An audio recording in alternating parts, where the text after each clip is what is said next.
Welcome to the script. I am your host, Isaac Paul.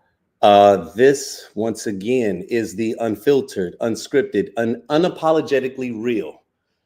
Each week, the script dives headfirst into stories shaping our lives, from the headlines lighting up your feed to the love dramas unfolding in your DMs. Powered by real talk and raw perspective, this live experience blends culture, commentary, and community with a pulse on what matters now. Whether it's politics, relationships, or the internet's latest hot mess, we're breaking it all down with insight, humor, and just enough side eye. This isn't just a show, it's your front row seat to the conversation you didn't know you needed.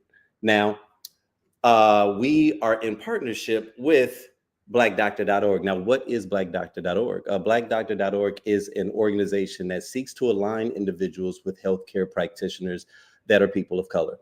I say this every week that there's absolutely nothing wrong with anyone else, but there are some times where you may have some needs that you feel that a person that understands you on a more personal, more cultural level may be better suited for. And so, one of the things that we learn in healthcare is just how important it is to really be able to develop a great relationship with the people that are serving you and that are giving you care. And so blackdoctor.org is an organization that's been around for over a decade that assists people in aligning with those healthcare practitioners. And so if you're not tapped in, you definitely want to do so. Tonight, I have an incredibly special guest. We've got a heavy hitter in the building. Now, she's been rocking with me for over a decade, from co-hosting our Wildest, the Tequila Tales Unleashed episodes, that's our podcast, to holding it down live on stage in multiple cities.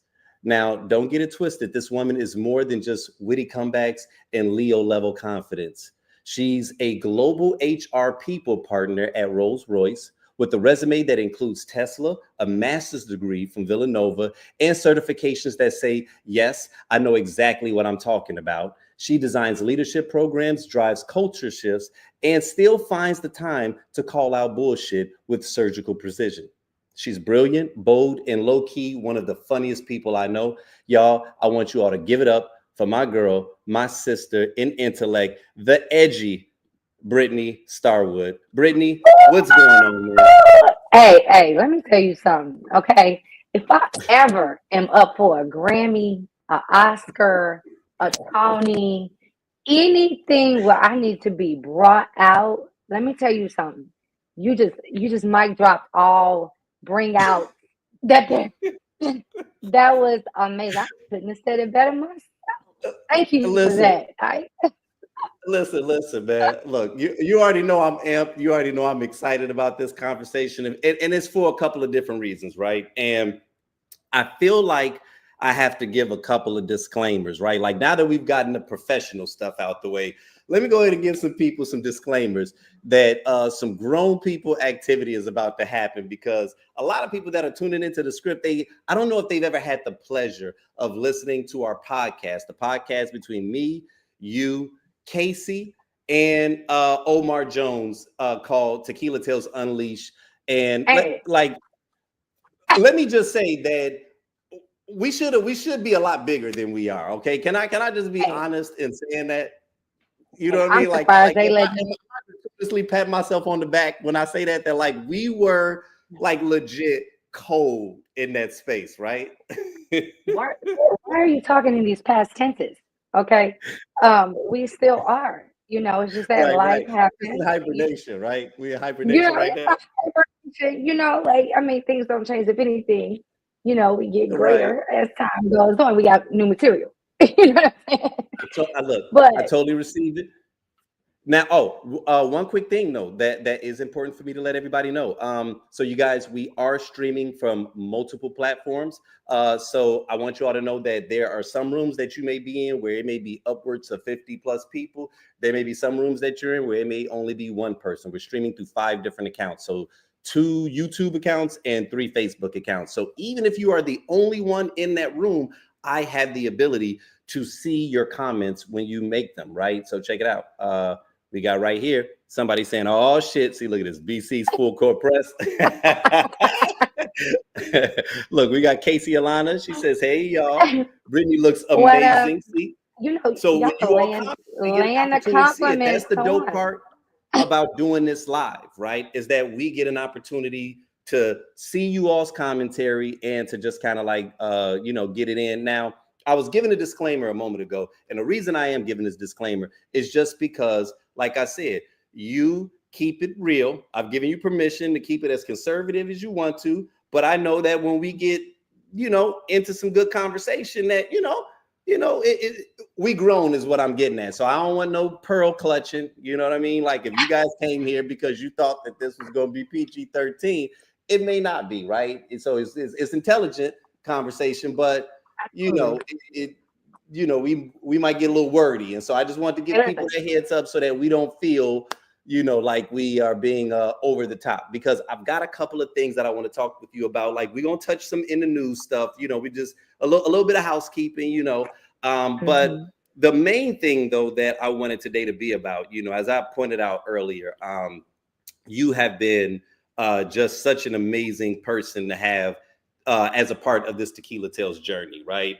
And when we were having the shows in Chicago, you would pull up, and not just to be, a part of the audience, but in many cases, you were one of the live hosts, and so being here in Phoenix, unfortunately, you haven't had the opportunity to experience. Well, you came to the first one that we had, but we life here right now, right? So you can't pull up every month. So there's a lot you've missed, right? Yeah. And Yeah. what I wanted to go through today is, play some of the highlights, a couple of the clips, because I kind of want to get your feedback on some things, right? So I felt like that would be fun.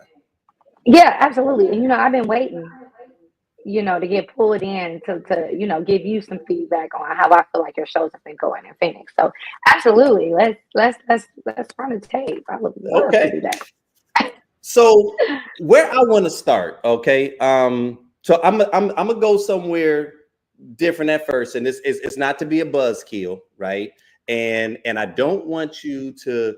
I don't want to throw you on the spot, but I was having a conversation with my mother-in-law early today, and she said something. And I was like, you know what? This is actually a really interesting thing to talk about. I was like, because I kind of feel like a lot of people feel this, but it's not something that I'm 100% aware of on like a community level, right? And I hate to go here, but I'm gonna just go into the space of Trump for just a brief moment, okay? Just a brief moment. And what I wanted to know is there's a lot that's going on in this world right now, right? And a lot of people feel a lot of different ways. I guess what I wanted to know, just to kind of get a pulse, is what's your state of mind right now, right? Like as it relates to just everything that we're seeing. Like, are you kind of disengaged? Are you active? Are you heated? Are you detached? You know what I'm saying? I'm just curious to know, like, what's your state of mind that you're in right now as it relates to just everything that we see litter our news feed every day, from the absurd to the downright frustrating and infuriating. I'm just curious to know, like, what's your state of mind right now? Okay. You know that Pixar movie, Inside Out? Yes. Okay. So one of the emotions, the angry guy who's got the fire coming out of his head, that is me 24/7. That's been me since election day. Okay. I have zero faith in this administration. I don't believe any information coming out of the White House. It's gotten so bad now. They're saying that there is no Epstein list because your one and only is on that list. So now you're going to turn around and lie. So in terms of like state of mind, I'm really honestly just waiting for this time to pass so that we can move on to some qualified adults actually in that position, because I can't in terms of being dialed in and watching CNN, and I'm only paying attention when I need to, like war, right? Like the stock market, okay, because I got I'm adulting, so I got to pay attention to that. So I tune in for things like that. But in terms of like, really watching the news and, being completely fully engaged, like it's too depressing. Mhm. Like I just can't put myself through that daily. Now, what I'm also curious about though is like your job, right? Because you're in HR, so having these passionate feelings, but then being working for a Fortune 500 company in an important position, how are you managing that at work? Like in terms of like, are you having to keep a complete lid on it? Like in terms of your Well, interactions. let me in terms of the gravity, in terms of what I've had to deal with, and and make it make sense for me so that I can Mhm. do my job, Mm, and guide others, because, mhm, where there's, policy changes and, all of the executive orders that came down from the White House in January, um, majority of our business is defense contracts. I'm actually employed on a mm. defense contract for Rolls-Royce. So anything Okay. coming out of the administration, coming out of the White House, we have to pretty much, take take it seriously. So it's been a challenging, first half of the year, because everyone has questions. Everyone wants to know, like, how is this going to affect us, and how does this affect our retirement? How does this affect our jobs? Like, because we work so closely with the federal government. Um, it's it's it's a rough time, um, but it's one that I know that eventually it will come to an end, and we will get on the other side eventually. Mm, So, but it has been challenging because, even if I don't agree with it, I have to make it make sense to someone else so that they okay. believe it and can push that message to those that report under them. So, regardless of my own personal feelings, I kind of have to you know, um, just follow what the business Mm, is going to do, and be supportive of that. okay. Yeah, been rough. So I right. Listen, I get it. I get it. And that was something that I was curious about, man. Like it's wild being passionate nowadays, right? And so just to give a little yeah, bit of context, the reason why I was asking is because inside this house, me, when it's a topic that I'm passionate about, how heated I can get, even inside of the tequila tail space, right? When we're debating whether I'm playing devil's advocate or whether it's really something that I feel, I'm very vocal about that. And I think that just because of like not only the clients that I deal with, like outside of the creative space, but then also being in the creative space, I have an outlet that I could tap into. And then me and yeah, Casey are having these kinds of conversations. And this is also the kind of conversation I'm having with my mother-in-law. And neither of us have to pull punches, right? But it's like right. everybody that we interact with, they typically feel different, right? And it's like, and I think because there's such a broad range of emotions and feelings, it makes it hard Mhm. to speak about something that may be really infuriating you, in that period. And I remember back in the day, we used to always say stuff like, never talk about politics and religion, right? But nowadays, Not at especially work. with like, right, but nowadays when it comes to your social media news feed, and the way that it's curated, and then the fact that we have a president that obsessively makes headlines because that's kind of just what he likes to do, you kind of cannot run away from it. And so it's like every interaction on some level can kind of feel like tinged a little bit with like some Yeah. anxiety, Well, and some people are able to just be like, oh, I'm not political, and they keep it moving. But those of right. us that are passionate, it's like either we are the angry people, that are, furious and walking through life like with a chip on our shoulder, or we're having to stuff it down just so that we can, Yeah. Yeah. not get And fired. I feel like, we blame social media on so much, but Mm, honestly, I do feel like um the progression of, or the popularity of social media and how it's used has given people, kind of that confidence to come to work and actually express how they feel. Like that whole mm, idea of keeping religion and politics outside of work, that has been very difficult. Like I actually have to say, it's been very difficult over the last couple of years, especially mm, with this president, because he encourages such manic behavior, Um, and it's unfortunate because just dealing with certain employees and dealing with certain issues and, peeling back the onion when you have two employees that really don't get along, it's all because you're at work talking about something you shouldn't be talking about. But because you sit Right. up online all night arguing with strangers, you feel like it's okay to come to work and, you know what I mean? Like, make other people Right. uncomfortable.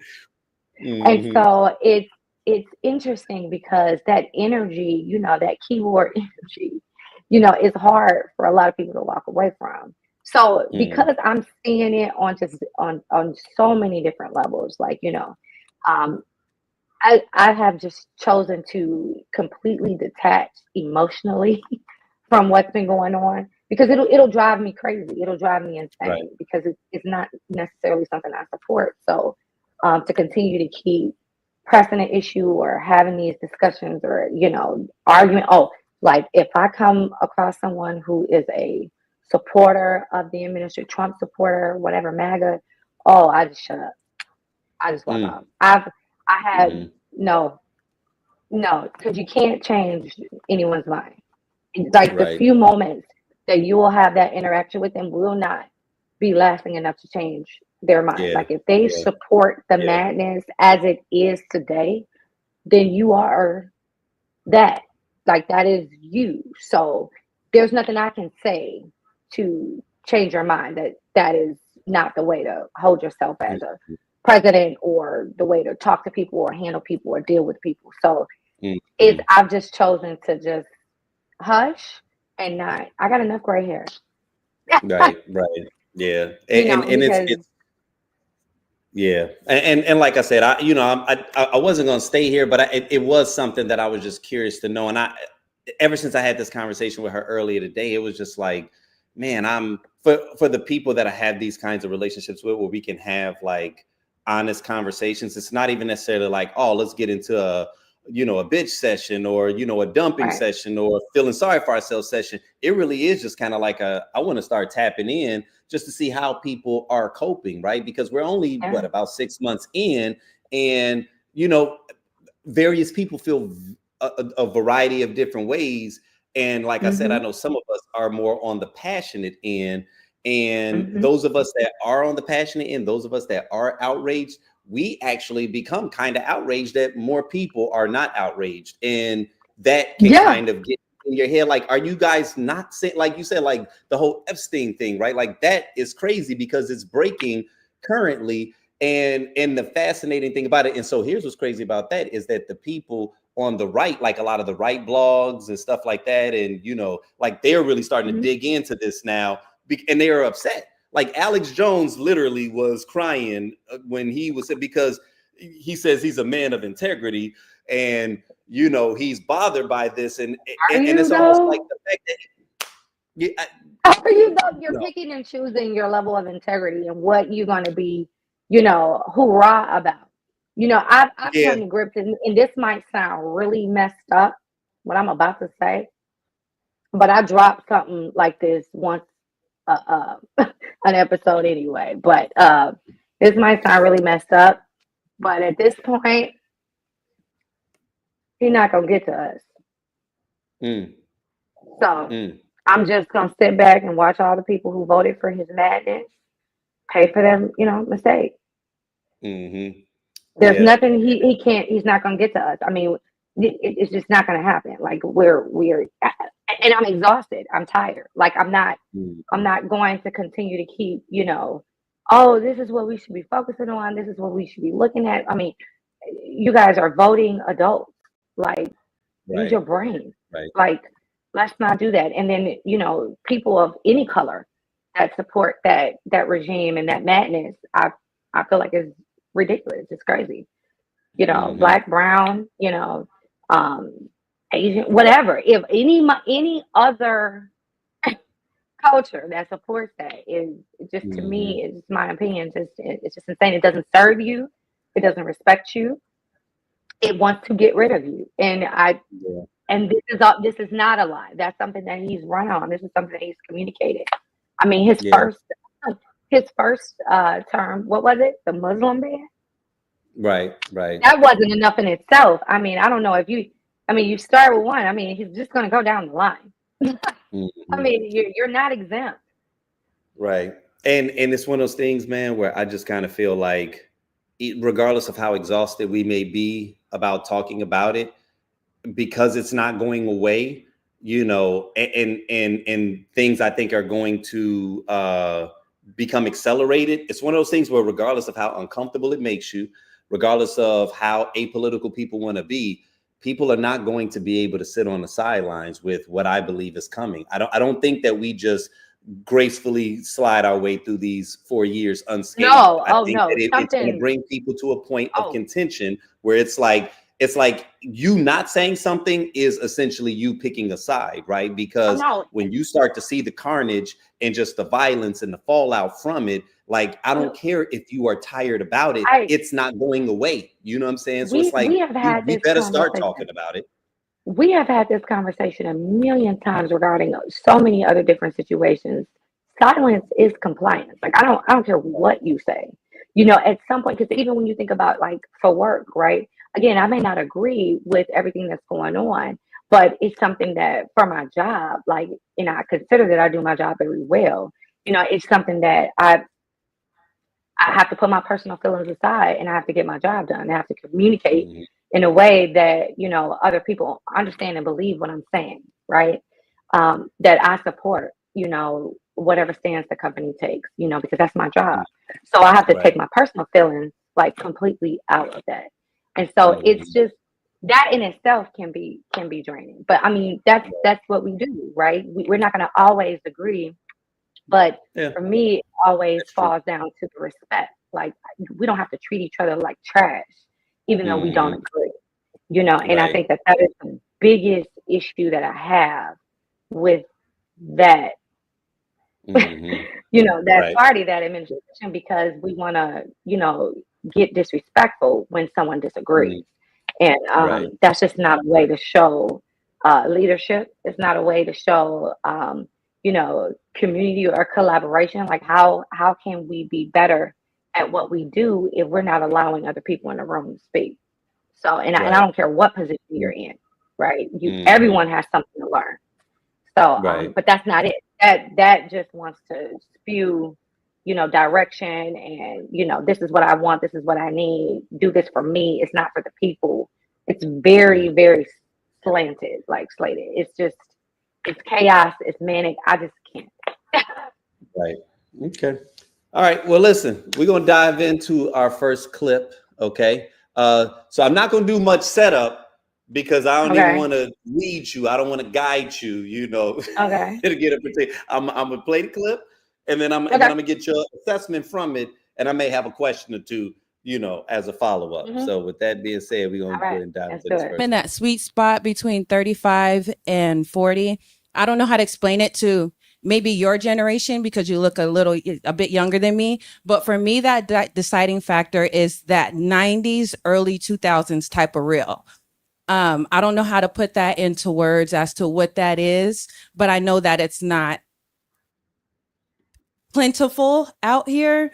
And people that come from my generation, I guess, maybe can understand what that means because everyone, I guess we live in a Instagram day and age. So for me, a deciding factor already number one, you've already have my attention if you don't even deal with like social media. But for me, it's that 90s, even that comes with the nostalgia of that time. You know what I'm saying? So, and that's not for business or things like that, but that's my deciding factor. And I don't know how to put it into words, but maybe if this clip gets posted, people will understand and be able to explain it in the comments what I mean by that. Okay. So let's start with. Did you understand what she was saying? And if What so, she was trying what to does she say, mean yeah. by that 90s kind of love? When someone says like that 90s kind of love, for me, I've always taken that as a vibe, right? Like there's a Mm, certain vibe that you get, out of from a person, right? Their aura, their peace, their happiness. Like when they laugh, when they crack a joke, like you can feel that energy, right? And mm, that's what's magnetic, right? And Okay. when a person describes it as like that 90s type of love, it just means that, okay, you grew up in the 90s, so you in my age bracket. You know all the music that I know. So if we at a party and the DJ mixing, doing his thing, and he dropped that beat, you telling me like, oh, that's music, that's music, so child. Like like we can vibe off of that. That's a commonality because we grew up in the same time in the same era, and we could talk about 106 in Park. We could talk about different movies and different things that kind of changed the game. And our generation is really unique because we've seen every facet. Like we've talked about that as well. Like, I was born in '85. Microsoft made the first computer in '85. So I remember typewriters. I've used the typewriter. I remember floppy disks. Like we have seen technology like take off and develop into what it is today, right? And it's not done. So being able to reach back to a time period where things were oh so simple. Like there are some times where I'm driving down Jeffrey, right, from 69, 67, Uh, and just the trees and just the way that the wind blows and the way that the sun hits the front of the car, it takes me back. It takes me back to 10, 11, 12 years old running to the candy store. Like I could see all that. I remember all that. It's a feeling. It's when things were much simpler and I didn't have all the worries that I have today. Right. So okay. when I hear somebody say that, like, oh, I want that 90s kind of, relationship or that 90s kind of love, what you're looking for is commonality and familiarity. You want somebody that has been through the same thing, the same time, the same experiences with you. You don't want no young nigga and you don't want no old nigga. You want somebody that resonates with you, Okay, wait, I wait, wait. wouldn't. So wait a minute. Okay, so in that regard, do you think that because you said she's searching for a vibe, do you think she could find a person that gave her that vibe, or is it kind of impossible to do that in this new world that we're in right now, just because the entire dynamic has changed? Like, is it possible to recreate that, or is that just a pastime that we just have to accept no longer exists, right? No, actually, it does exist. I mean, but you have to be intentional on finding it. So, like, you got to get your ass up and get the fuck off the phone. And you got to go places. And you got to talk to people. And you got to put yourself in situations to meet people who could have had those same experiences. And honestly, that whole experience of like, the finding, the chase, the look, when you're looking for your mate or looking for somebody that you feel like, could be that guy, because us women, we could be real dramatic sometimes, like we could be in between relationships and you ask her like, okay, what are you looking for? Well, my husband is gonna have, bitch, why you gotta be your husband? Why can't you just be a boyfriend and start? You gotta get to the boyfriend before you get to the husband. Why are you looking for a husband if you ain't even got nobody that's playing with you now? Like, you ain't got nobody taking you out. You ain't got nobody calling you. You ain't got nobody buying you shit. But you telling me your husband gonna be X, Y, Z. Let's find your boyfriend. Let's find somebody that wants to talk to you first. Like, I just don't understand that. Like, it's been times where I just be like, what are you talking about? You're single. What do you mean you're a husband? Now I get you aspiring too, but let's do baby steps. This is the reason why you got a problem. You looking over. Jump out as soon as you see him. Like, come on, I wouldn't fuck with you either. Okay. So hold on now. See, now you got me wondering if I have this clip queued up. Oh man, see now I gotta go and search to see. Oh, look at this. We got company now. Oh, he couldn't wait, baby. Right. He couldn't wait. Look at little Ike Jr. Right. Look at him. Okay. So now you got me wondering. Oh man, because hearing you say that, one of the things that we often, and this because it's like the conversations can change locations, they can change time periods, but essentially they're just being recycled, right? And so the whole dating with intention thing comes up quite a bit, right? Like, and what it means to date with intention. And so that's something that is always like a challenge. And I'm always saying that it's almost like people aren't willing to just allow the process itself to kind of unfold a little bit, right? And that there is always like this willingness, like this pressure where you kind of feel like, well, I know off the top that this is, you know, what it is that I want and da da da da. Like, and I'm like, okay, that's cool. And I don't think, oh, would you say da da da da? You know, so I understand people's desire to say that they want to like date with intention, but at the same time, it's almost like, are they stripping themselves of the natural process of like what naturally gets you there? You know what I'm saying? And so to your point of what you just said in terms of like you looking for the husband and you ain't even got the boyfriend yet. You know what I mean? It's like I can agree with that. You know what I'm saying? And sometimes it's difficult to like say that to people without feeling like you telling them, no, just remain in this space right here indefinitely. And it's like, no, I don't think that's what it is. But I do think that people baby steps. be rushing it. Right. Yeah, because see, here's the thing, like, you know, you rushing to get to the end result, right? And you're putting yourself in a situation where you don't fully know who you're dealing with. And so when we talk about, you know, the divorce rate, you know, there's so many things that go into the divorce rate. It's not because people are uninterested in being in relationships. The fact that people are getting married shows that they're interested in relationships. Now, their reason behind why they got married is what affects the divorce rate. So if they're moving so fast, you've only known this man a year, 2 years. I mean, we've had that conversation. Like, you know, a representative can sit around for 3 years, baby. Okay. Right. He could be a completely different man for 3 years at least. Right. So, okay. So I found the clip. I'm gonna go ahead and cue it up because this actually was something that I did want to share. And it kind of goes into the point of what you just said.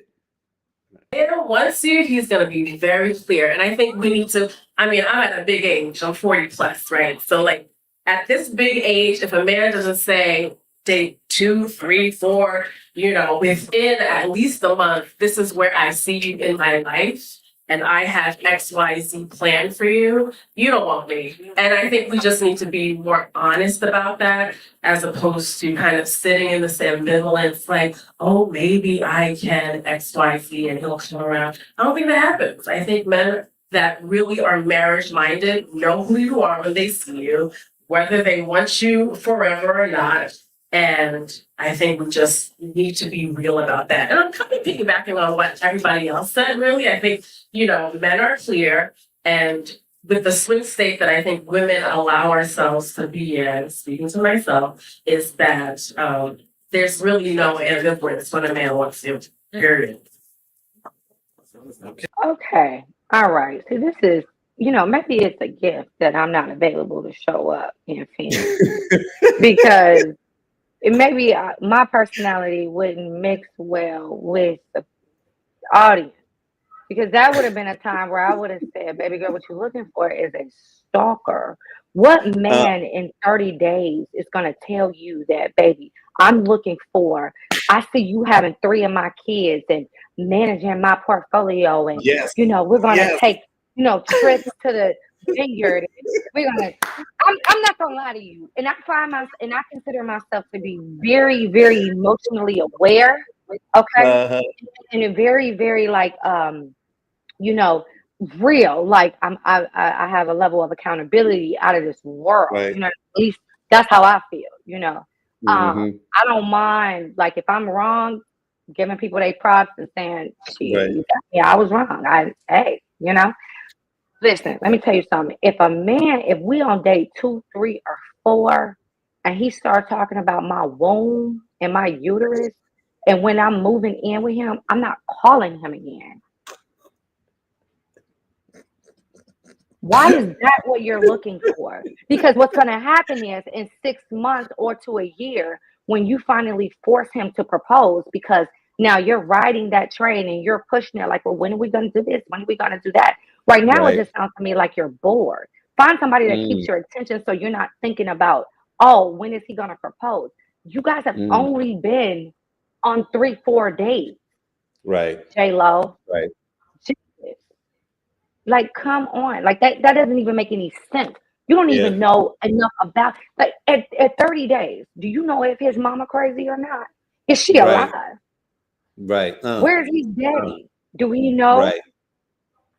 Right. I literally had that conversation with Casey just about an hour or two ago because I was curious to get your feedback on that. And so that's why when you said what you said just a moment ago, I was like, oh, okay, damn, then we probably viewed this next clip the exact same way, because it was one of those things where it was like, when you heard it, it sounded sound initially until I heard that red flag. I was like, wait a minute, hold on. I remember when I posted this thing feeling differently about it. And now that I did the time in my head, I was like, wait a minute, did she just say 4 dates if a person ain't telling her after 30 where days, he expects her to be? Like, yeah, I see you here in my life. I'm like, we're not even knee deep in the flirting phase at that point. Like, we just starting to get into a, you know what I'm saying? Like, let's be honest, there's a good possibility you might not even had sex yet. You know what I'm saying? Like, it probably would take about a good 3, at least a minimum of 3 dates to get there. And and already I'm telling you where I see you in my life. Unless she laying it out. Okay.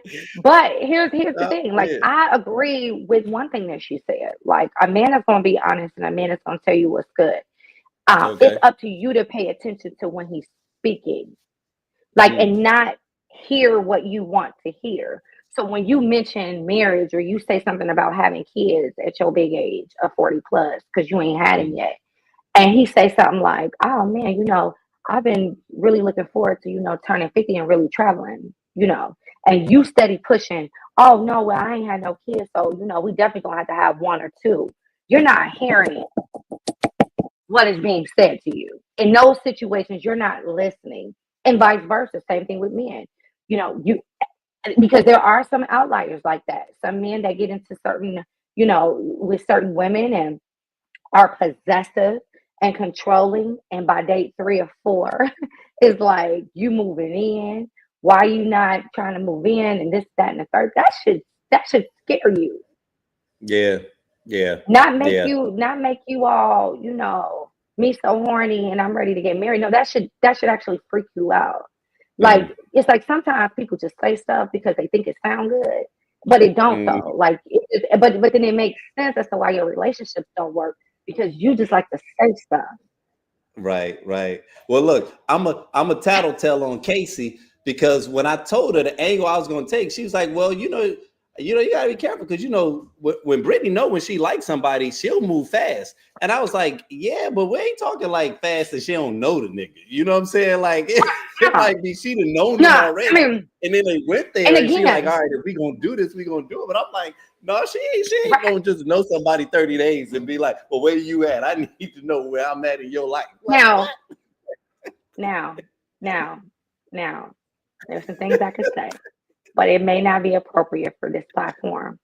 So I'm going to hold that, you know, for when we do our little, you know, reunion, whenever that happens, and we link back up, and I can get real, you know, raw. But honestly, when I mentioned earlier, like, you know, you have to be intentional. So like, if you meet somebody and he gives you an immediate like good vibe, and you find yourself thinking about him, and you're like, oh, okay, well, you know, he might be all right. So that now is a focus for you to nurture that relationship, because even though you guys may not be intimate yet, even though you guys may not have put a title on anything, it's still a relationship with another person that you're building, right?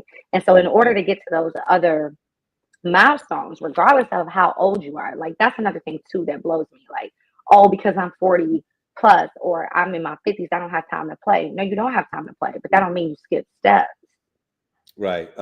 You still have to go through the process. Now, I would say, when you say I don't have time to play, I don't have time to play with somebody that's not willing to commit. So if we're, you know, back and forth, it's been 6 months and we still haven't solidified whether or not we're official. Number one, I'm not fucking you in the city. I'm not doing that. So if we can't commit to being official, then maybe this isn't for me. And that's wasting my time if I were to continue forward, right? Because this is a person that's not interested in settling down. He's letting me know through his actions. Like, you know, it's like people have to start just being very cautious and aware as to what's going on. It's like a lot of times, women and men, I wouldn't say, you know, one's greater than the other, but when you get with somebody that you feel like you should be with, you ignore a lot of the things that they are telling you. You ignore a lot of actions. And then when you look up 2, 3 years later and things have not progressed, now you want to blame the person instead of taking accountability. Like, well, he did tell me he didn't want no kids. He did tell me he didn't want to buy no house. He did Mm, tell me that he wasn't interested, in doing X, Y, Z. I'm mm, not going to say that because I'm not going to admit that you already told me. You told me 6, 7, 8 months in. mm. I just wasn't Okay. paying attention. So here's what's fun about this discussion, right? Because I had clips like already lined up of where I was going to guide the conversation. But when you throw these things out, I'm like, oh shit, I actually do got a clip that was going to address this that I was going to play. So look, I'm gonna go ahead and deviate. I'm gonna play this clip. But what's wild about it is that the segment that I wanted to hit, I think, is in the middle of it. So y'all just got Okay. to forgive me because it's going. I got to scroll ahead because this woman made a comment about that, and she was, kind of talking about her intentionality and just kind of the whole nine. And I was just like, so there's something that I hear from this comment, but again, I want to get your feedback on it. Okay. Okay, hold on. Emotional, but nobody really brings up the question about like, tell me your family background and your relationship with your family. Oh, sorry about That's a that. great Your question. mom, because for me personally, I've noticed that it's a No, that we gonna go back to that one in a moment because he said some stuff that I thought was real. Yeah. But this was the comment right here that I want to cue up right now. let me put my hat down for this. I just want to say that it's real cute how we assume that intentions equates to marriage. All of us, men and women, we're assuming if a woman says she has intentions, it means that her goal in life is to be married. I'll give you a point. One time in my life, my intentions didn't mean marriage. It meant one thing. It meant something physical at one point in my life. So when I did meet a gentleman, I made my intentions very, very clear. Very clear. I told him what I was looking for and the reason why. I wanted something physical at that point, and that was it. And this man did what a lot of men do, not all men, but try to tell me what he thought I wanted to hear. I want to take you on a date. I want to introduce you to my family. I want to do this. I want to do that. And I kept turning him down because I stated my intentions in the beginning. They were crystal clear. And he kept giving me what he thought I needed, what he thought I wanted. So I just stopped talking to him cold turkey. I ghosted him. Good job. What men will do to women sometimes. Good So job. every time I saw him out, he would beg me, please, please let me take you out. What did I do wrong? I just want to take you out. I just want to take. He couldn't understand why a woman would ghost him, but he wasn't listening to me. So I went out with him to tell him why I ghosted him. I told him, I said, I wanted one thing from you. You didn't give it to me. Sorry. And you wouldn't give it to me. And guess what? He stopped talking to me. He stopped talking to me. So a lot of men sit around here and say, oh, if a woman tell me I got intentions, well, take the time to understand what her intentions mean.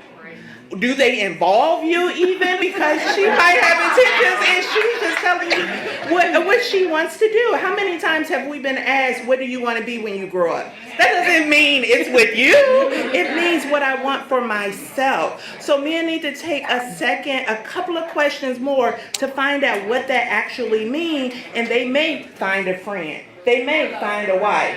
They may find someone that's a lifelong partner, but they have to listen.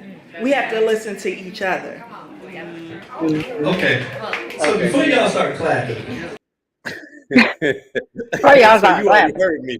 You already heard me. I was like, before y'all start clapping, because I had to play the not so official devil's advocate, not so like devil's advocate. I was really kind of sharing how I felt because it's like what she said, it was one of those things that sounded good, but I was like, okay, you kind of was talking in circles a little bit because anytime the topic of intentions come up, no one ever tells you what their intention is without some mild insinuation that if we are going to move forward, I'm letting you know what my intentions are. So in essence, Right. I am letting you know what my intentions are with you. I'm not going to sit on a date with someone and tell them my intentions are to sleep with you tonight, and I'm not talking about you. Why are we having this conversation if you are Right. not on some level included in the equation, right? So because essentially what we were talking about was like the dating with intention thing, that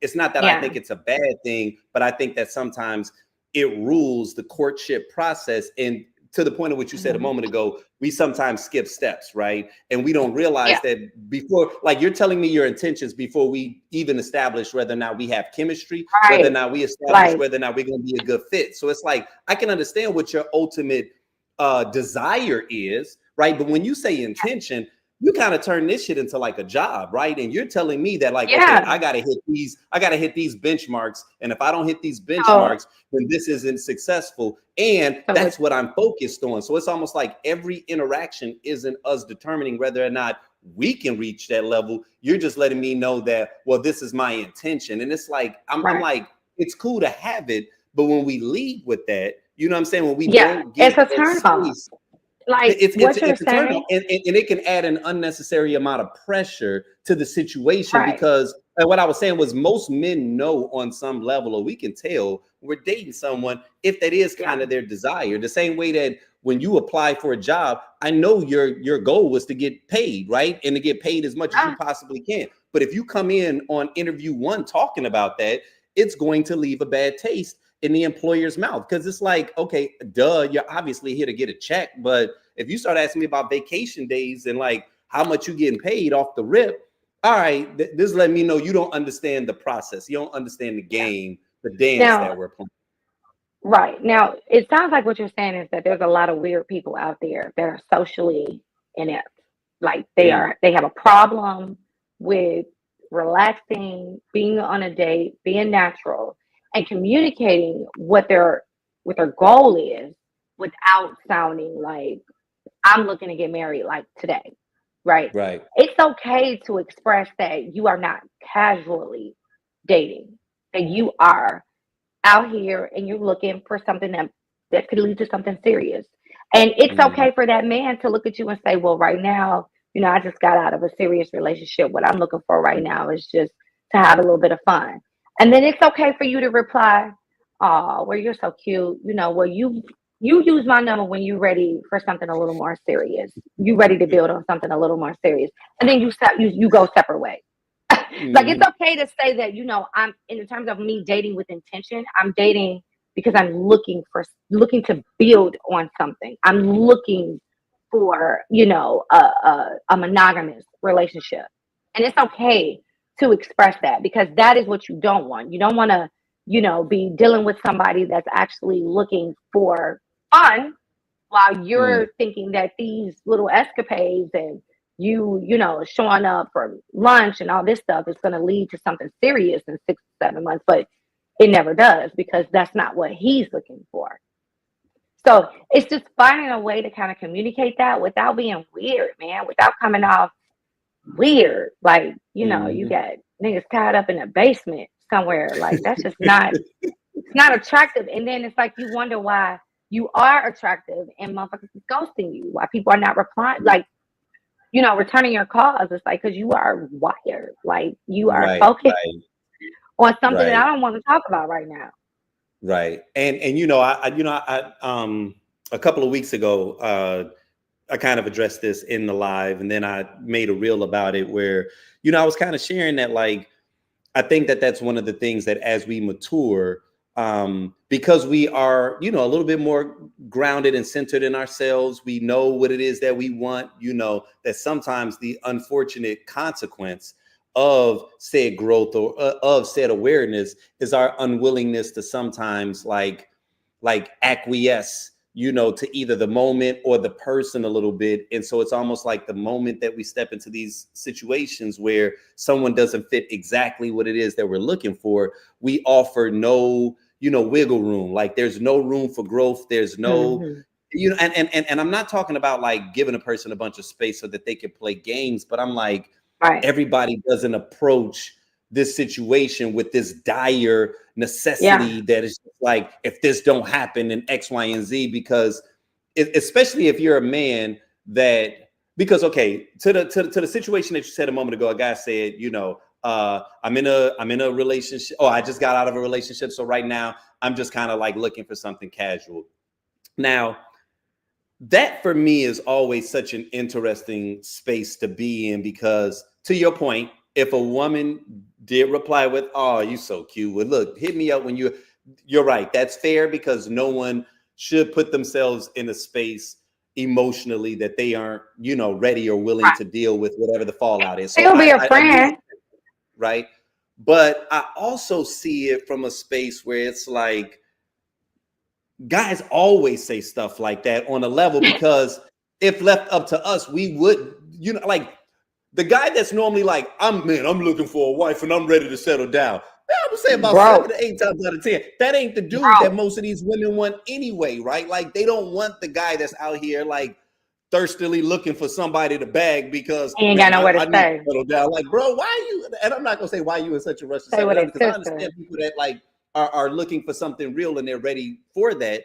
But there are also times where it's like people get this like this urgency where it's like, I'm getting old, you know, because look, a lot of women have even been talking about this online, like how a lot of times older men are looking for a woman to take care of them as they get older, right? So like now you got people like, now that they didn't, you know, philandered and had they fun, they ready to put the clinks on you. And like you said earlier, it's like, yo, that might be a little red flag territory. You know what I'm saying? Not just someone that said, man, I'm really anxious to find someone that I care about, you know what I'm saying? So that we can do things together. But like, I remember when a good friend of mine, when she had gotten out of a relationship, she hopped on Match, and I kid you not, man, she would share the interactions going back and forth in these threads, and some of the stuff that these dudes were saying, and they were all like late 40s to mid 50s. And when I say they were putting on the full court press, it was in a way where I was like, that ain't even attractive. And these dudes, they had the money, you know, they dressing nice, and I couldn't tell,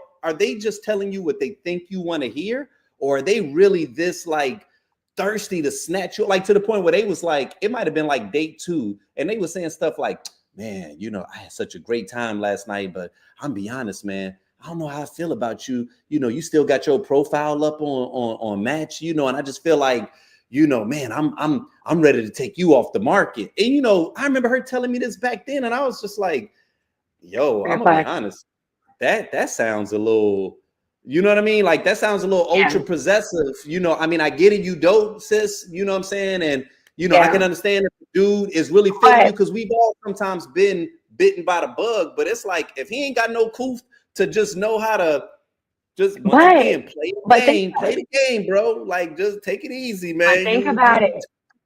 It's worked before.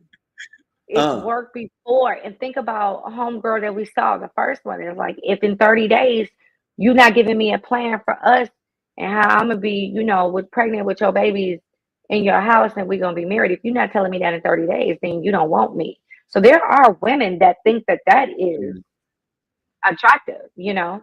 And if men do stuff that, you know, you guys are not, it's not rocket science up there in your brains. Okay, it's not. You guys do things that have worked because it worked before. I'm gonna keep doing it. Not always, until otherwise proven. Not always. It's some niggas out here that fail 100% of the time, and they step back up to that plate and they keep shooting that shot.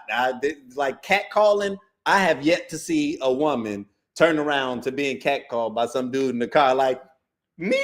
The only time that works is if you are driving like a Bentley, right? It don't work because you at the construction site and you whistling at something. I'm telling you, it's work to some women. They just try to expand their reach. See, this ain't nothing. They ain't just tried it on you. You ain't the most beautiful thing in the world that they didn't see walking down the street, so they start hollering at the car. No, they started on the hood right. They do it all the time. They just wanted to know if you was gonna turn around. That's it. That's why when your mama tell you to set boundaries, they started on the hood rats. Is that what you just said? Yeah, it works in the hood. It works with the people around now. Like, oh, Reggie, stop playing. You already know. Okay. And then Let's you go. come Okay. around and you not used to that. And that's not something you respond to. But he gonna Mm, try it because it's worked mm, before. So mm, it's like everybody has to set their boundaries. And what works for mm. one person may not work for another. And we can totally see the red flags in the desperation talk. That first Mhm, first through sixth date, like you in the first 30 days. And here's what's crazy about that. Like I have been like just thinking about, my husband, like in that very beginning piece. mhm, We had like a honeymoon phase for damn near 10 years. And I kind of want to say we're still in it. Like it's when it's right, it's right. So mhm, certain things just organically take its place. And then you can bring it up and say, hey, I've been thinking about this, but you haven't said anything. And then out of, it's not a fight. It's no, you're absolutely right. Like, what do you think we should do? So like when it's right and it's organic, things move at its pace, mm, and you just along for a ride, right? But when you're forcing it and you're trying to, like you said before, like put people in these little cookie cutter spaces, like this is what I want, so this is what you need to give me. I mean, you don't even know if that person is capable of giving you what mm. you want at 30 days. Right. You Mhm, haven't been through anything together. I need to know what it mhm, looks like when you broke. I need to know what it looks like when you lose mm, somebody. I need to know what it looks like when you have a mm. bad day at work, like Right. when you wake up in the morning or you just having a bad day. Because what you won't do Mhm. is kill me in my sleep and we end up on Snap. That's not going to happen. Wait a minute, you say, and y'all end up on what? Snap. Yeah. That's where all the couples who got married too fast and don't know they mate Uh-huh. end up on Snap. Mm, While you trying to okay. rush 30 days, your ass is going to be on a Mm, 60-minute episode on True mm. Crime TV Right, right. First with that lady 48, in you're the gonna be on the first background. 48. Right. They're going to be Okay. like, it was a sunny day in Chicago. And, Right, right. Okay. like, So slight pivot, right? Slight pivot away from tequila tales, but still on topic because there was something that you just said. I told you I'm bouncing all around because of the fact that as this conversation is going, you throwing things out that I'm like, speaking of that, so I'm curious to get your assessment on this. Now, this was a poem. It was a spoken word piece that it was funny because I can't think of how I came by it. It might have actually just came up in my algorithm. And I personally thought it was poignant. I thought that this woman, like to the point where I literally followed this woman, which is a lot okay. because, I mean, I rock with spoken word, but not to the point where I'm like, ooh, I got to follow this artist. It's Right. like, nah, it's cool, Snap. but I'm not like diving in like where I know all the key players. You know what I'm saying? But this one, I was Right. like, oh no, shorty low key cold. And I saw some of our other pieces, and I was like, okay, I rock with it. But this one, I had some questions on, and so I'm right. So I'm gonna cue this up. I'm gonna get your Okay. assessment, and then I got a question for you. Okay. Be asking me to send them a text to let them know that I made it home safe. And I say okay, but I often forget. I'm a tad bit independent. Not by choice, more by condition. My father wasn't around to do the protecting, so my skin thickened. Wow. I was safeguarding my mama because he didn't. So this goddess complex is not because I want to do things by myself. It's because I hold it down until someone tells me that I can relax. Not just by gesture, but facts. But brothers love to ask me to send them a text to let them know that I got home safe. And I do it without complaint, but I be wanting to say, yo, I'm okay. Go home and settle in like you would any other day, I'm fine. Let's not pretend we gonna do this all the time. Because playing with my safety is like playing with my mind. And obviously I be out of sight, out of mind. It's like they see me and then they remember that I'm worthy of their wondering. As if my other 6 days don't need covering. Wow.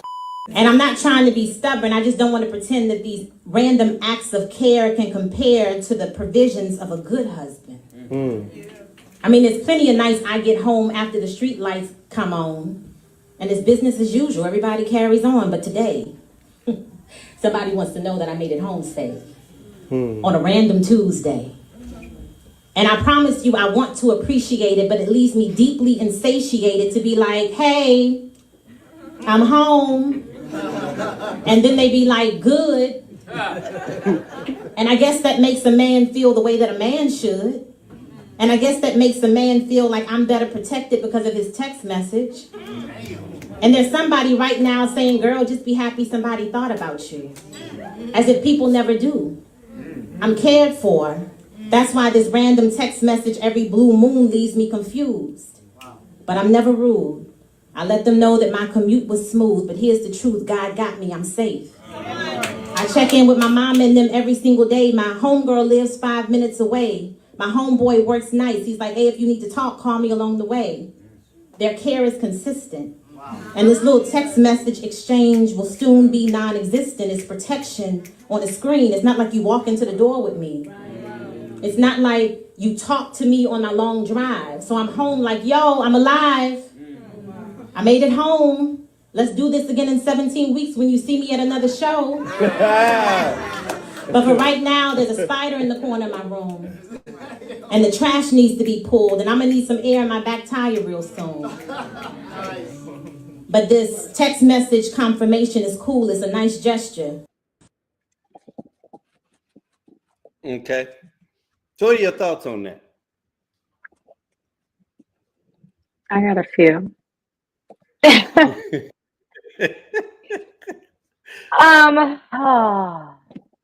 Okay, so I was rocking with it like for a minute, because she is good. She is good. Like, that spoken word is hard to do. I tip my hat to those that can do it well.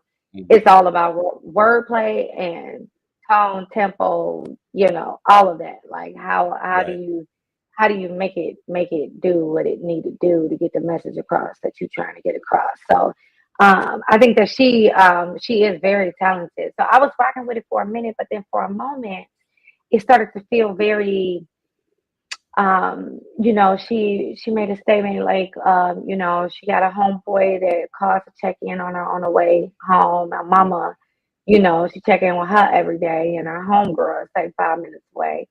And so that's nice. You got a little support system, but like, are you willing to let somebody else in to pick up one of those tasks, right? And I feel like a lot of times, when we start dealing with new people and figuring out if we want to let them in our space, people have to take small steps to get in your you need to feel safe that it's okay to let me in, right? And again, we're talking about boundaries too. We're talking about setting what your relationship boundaries should be. So if you require that he sit on the phone with you and have that conversation with you all the way home, because otherwise, you talk to your homeboy if it's late at night, you should be talking to your man. Why not? Right? Unless he is your man just waiting in the cut. And I mean, that's another conversation. But, it's like having the willingness to allow people to assume those roles of your support system so that you can allow for a relationship to begin to build. But to be so critical, and this is just me taking for face value what she's saying in her piece. I don't know what that situation looked like if they've been doing that cat and mouse game. Like she said, it'll be another 17 weeks until you see me at a show. Then what we talking about the nigga for? What we talking about him for? You keep showing up. You keep telling him you're gonna go out with his ass. What we talking about him for?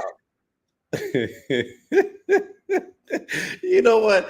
And here's what's funny is this is reminding me of like the balance of our podcast, right? Because one thing I could always rely on you about is you are going to give me a perspective that I did not expect. You know what I mean? Like there's going to be times I might agree with you 100%, or other times where I'll disagree, but I'll be like, but damn, I wasn't expecting you to go that direction. You know what I'm saying? So, I appreciate that. So I saw it in a different way, right? Because, and not a completely different way, because you did catch I think one of the things that I was sensing that I kind of inquired about, but I think I arrived at the clip way too late, because she was actually responding to people on this particular, like, piece, Oh, because she was it, engaging. Okay. yeah, and it had gone viral, like people were feeling it, but I think that there were a lot of guys that hopped in the in the comment section, and they were giving a lot of pushback, right? And Of so course. she had to pretty much just like address it and make it clear, like, listen, these are my thoughts, these are my feelings, my emotions, like, Right. and I did agree with the ultimate messaging of what it was that she was saying, but I think that it probably wasn't her intention when sharing that to turn this into like a man versus woman kind of, it's like, Right. I'm Right. how I'm feeling about something that happened in my life, right? And I think that Yeah. sometimes in this social media space, when it comes to content, we feel like our opinions, like it's a necessity that I give you my Yeah. opinion about Yeah. something that you decided to share. Like, nigga, you could have just kept scrolling. You did not have to tell Yeah. me 100% of what you felt. But I also understand that is kind of what the game is of social media. So we kind of permit it, Yeah. right? So Mhm. the point that I'm going to make is I understand the overall point of what she's talking about, which is Right. substantive interactions and Yeah. wanting to move beyond that kind of like routine, very Mhm. contrived, very, It's almost like, lazy. It's and yeah, lazy. it is lazy. And so I It's lazy. understand that with her saying that she desires something that's more real, that's more substantive, that's more concrete, Mhm. because if you really cared, you'd be doing more than wanting You me be to doing put forth more. the effort in I mean, sending hell, you you'll this pick text. me up and drop me off if that's the case. Right. You know what I'm saying? So I'm like, okay, I get that, and I'm with her on that page. Mhm. But then I also thought, from a male perspective, when we do that, it's really steeped in symbolism, right? Like, because Mhm. the reality of it is that if we gonna keep it a buck, right? Um, I'm not Liam Neeson. You know what I'm saying? So if I tell you to text me on your way to the crib, and you don't text me on your way to the crib, and you really did get abducted, ain't shit I can do, right? Like, I'm Right. like, I'm not there, you know what I'm saying? And I can't pull the full Liam Neeson where it's like Taken, and I'm, all right, tell me where There's you're only at and one what color shoes Liam does he have. Neeson. Yeah, Right. that's not gonna happen, right? So on a level, it's always been performative, yes, but steeped in a tradition of, I understand that this is a bit of a courtship thing, and I'm ultimately trying to make you feel good, which is what I feel is a lot of not just modern dating, but traditional dating. A lot of things that we did, it was steeped in symbolism, like the male Yeah. walking on the outside of the sidewalk. Like, Yep. if a car jumps that curb, it's killing both of us. They ain't. I'm not going to absorb that impact, right? But me doing this is chivalrous. You know what I'm saying? Yeah. Like, you have the ability to open the door on your own, right? Like, you're strong, Yeah. but me doing it for you, again, steeped in traditionalism. So I think that the question that I had as it related to this was, how far do we go in removing outdated traditions that we feel no longer serve purpose? Because I understand that we are searching for something that's more real. And, I always talk about this AI stuff, and just like how shit gets really fake nowadays, right? And so I think that there's Yeah. even more of a desire to only have real grounded interactions. But I'm like, how far are people really ready to go as it relates to releasing some of the things that we've been doing that never really made sense, or they haven't made sense for the last like Right. 40-50 years, but we continue to do it because I'm trying to let you know that I'm feeling you. You know what I'm saying? Right. It goes back to that whole thing, with, that discussion on women in the house, and, what's the expectation of women versus men and gender roles, right? I don't think it's something that we're willing to let go, which is why we keep hearing all of the reference back to when men don't do it, when men don't take the extra step to, you know, um, put themselves or attempt to put themselves in the way of danger in an effort to protect me, or in an effort to show a level of stability or safety, right? Like, we talk about that all the time. And, every now and then you have so many, like a handful of women that are like, don't expect me to follow like common gender roles. But ultimately, when someone asks that person, that same woman, like, why are you single, or what are you looking for in a man? They come back with a statement that refers back to gender roles. I haven't found a man. Yeah, I haven't found a man that wants to be a man or that can take control. Why do I have to always be in control? I mean, but baby girl, you just said that you don't follow gender roles. Like, you want that big career, you want that exec career, and then along with the exec career, you want to be the head bitch in charge at home and at work. You just said that, but then you turn around and say that you haven't found a man's man yet. Want to make you feel safe, want to make you feel stable, want to take control, so you don't have to always make those decisions. You got to pick a side, baby. And I don't think people want to move away from it, but it sounds good to say that, oh, I'm not the woman that's just going to sit at home and take care of the kids. They're my damn babies. Of course, I'm going to take care of my kids. It used to infuriate me when I would hear that. Like, I'm expecting the father to be as active as I am. But at the end of the day, what they say, what's the statement? Mama's baby, daddy's maybe. At the end of the day, that thing came out of me. Regardless of what happens with me and your daddy, or what happens here, he could get hit by a lightning bolt and die. Okay, he could get shot and die like a stray bullet. Then what?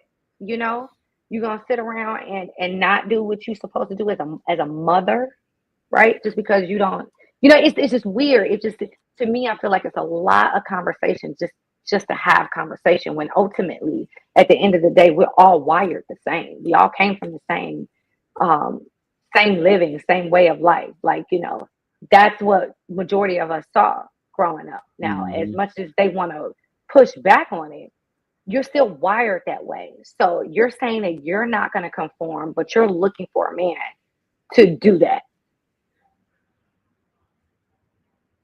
Okay. Make it make sense.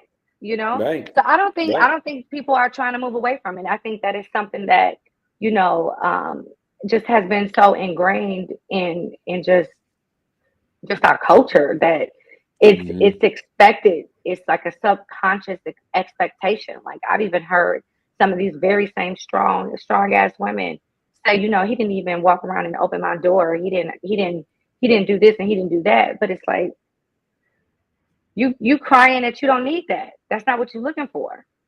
And again, is that something you're communicating, even though you're crying that you don't need it? It's unique because, like, we're in such a fascinating space right now, and sometimes I have conversations with Casey, and I'm like, it's hard to really give an accurate opinion because we're not in them streets, and so you don't really know how the streets it's weird out there respond to your energy if you were out in them, right? And how much of what, like, I'm be honest, and because this is a thought that just hit me right now, a bit of a mild epiphany.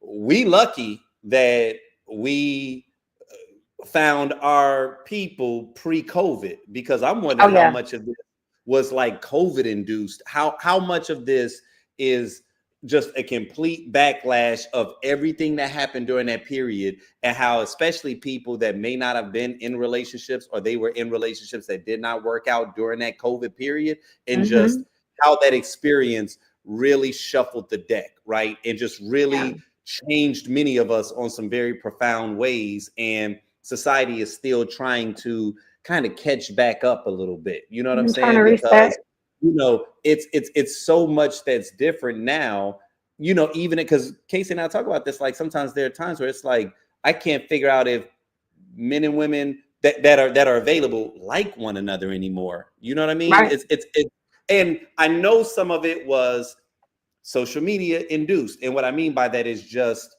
that we had certain voices that became very popular that were very combative as it relates to men versus women, and it polarized people and kind of forced you to pick a side. You know what I mean? And regardless of whether or not the things that these, influencers were saying had any legitimacy, it still divided people along some very key lines. So now they don't have that same capacity to, you know, like let some shit slide like we used to. You know what I'm saying? Like if we was out in the club and I'm single, you single, we feeling one another.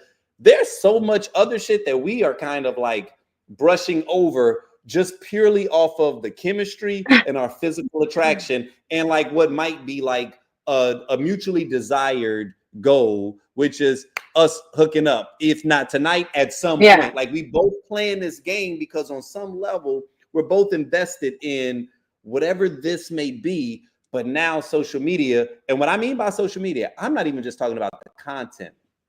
I'm talking about the algorithm, right? Like the algorithm is custom built to be unique and specific to you as an individual.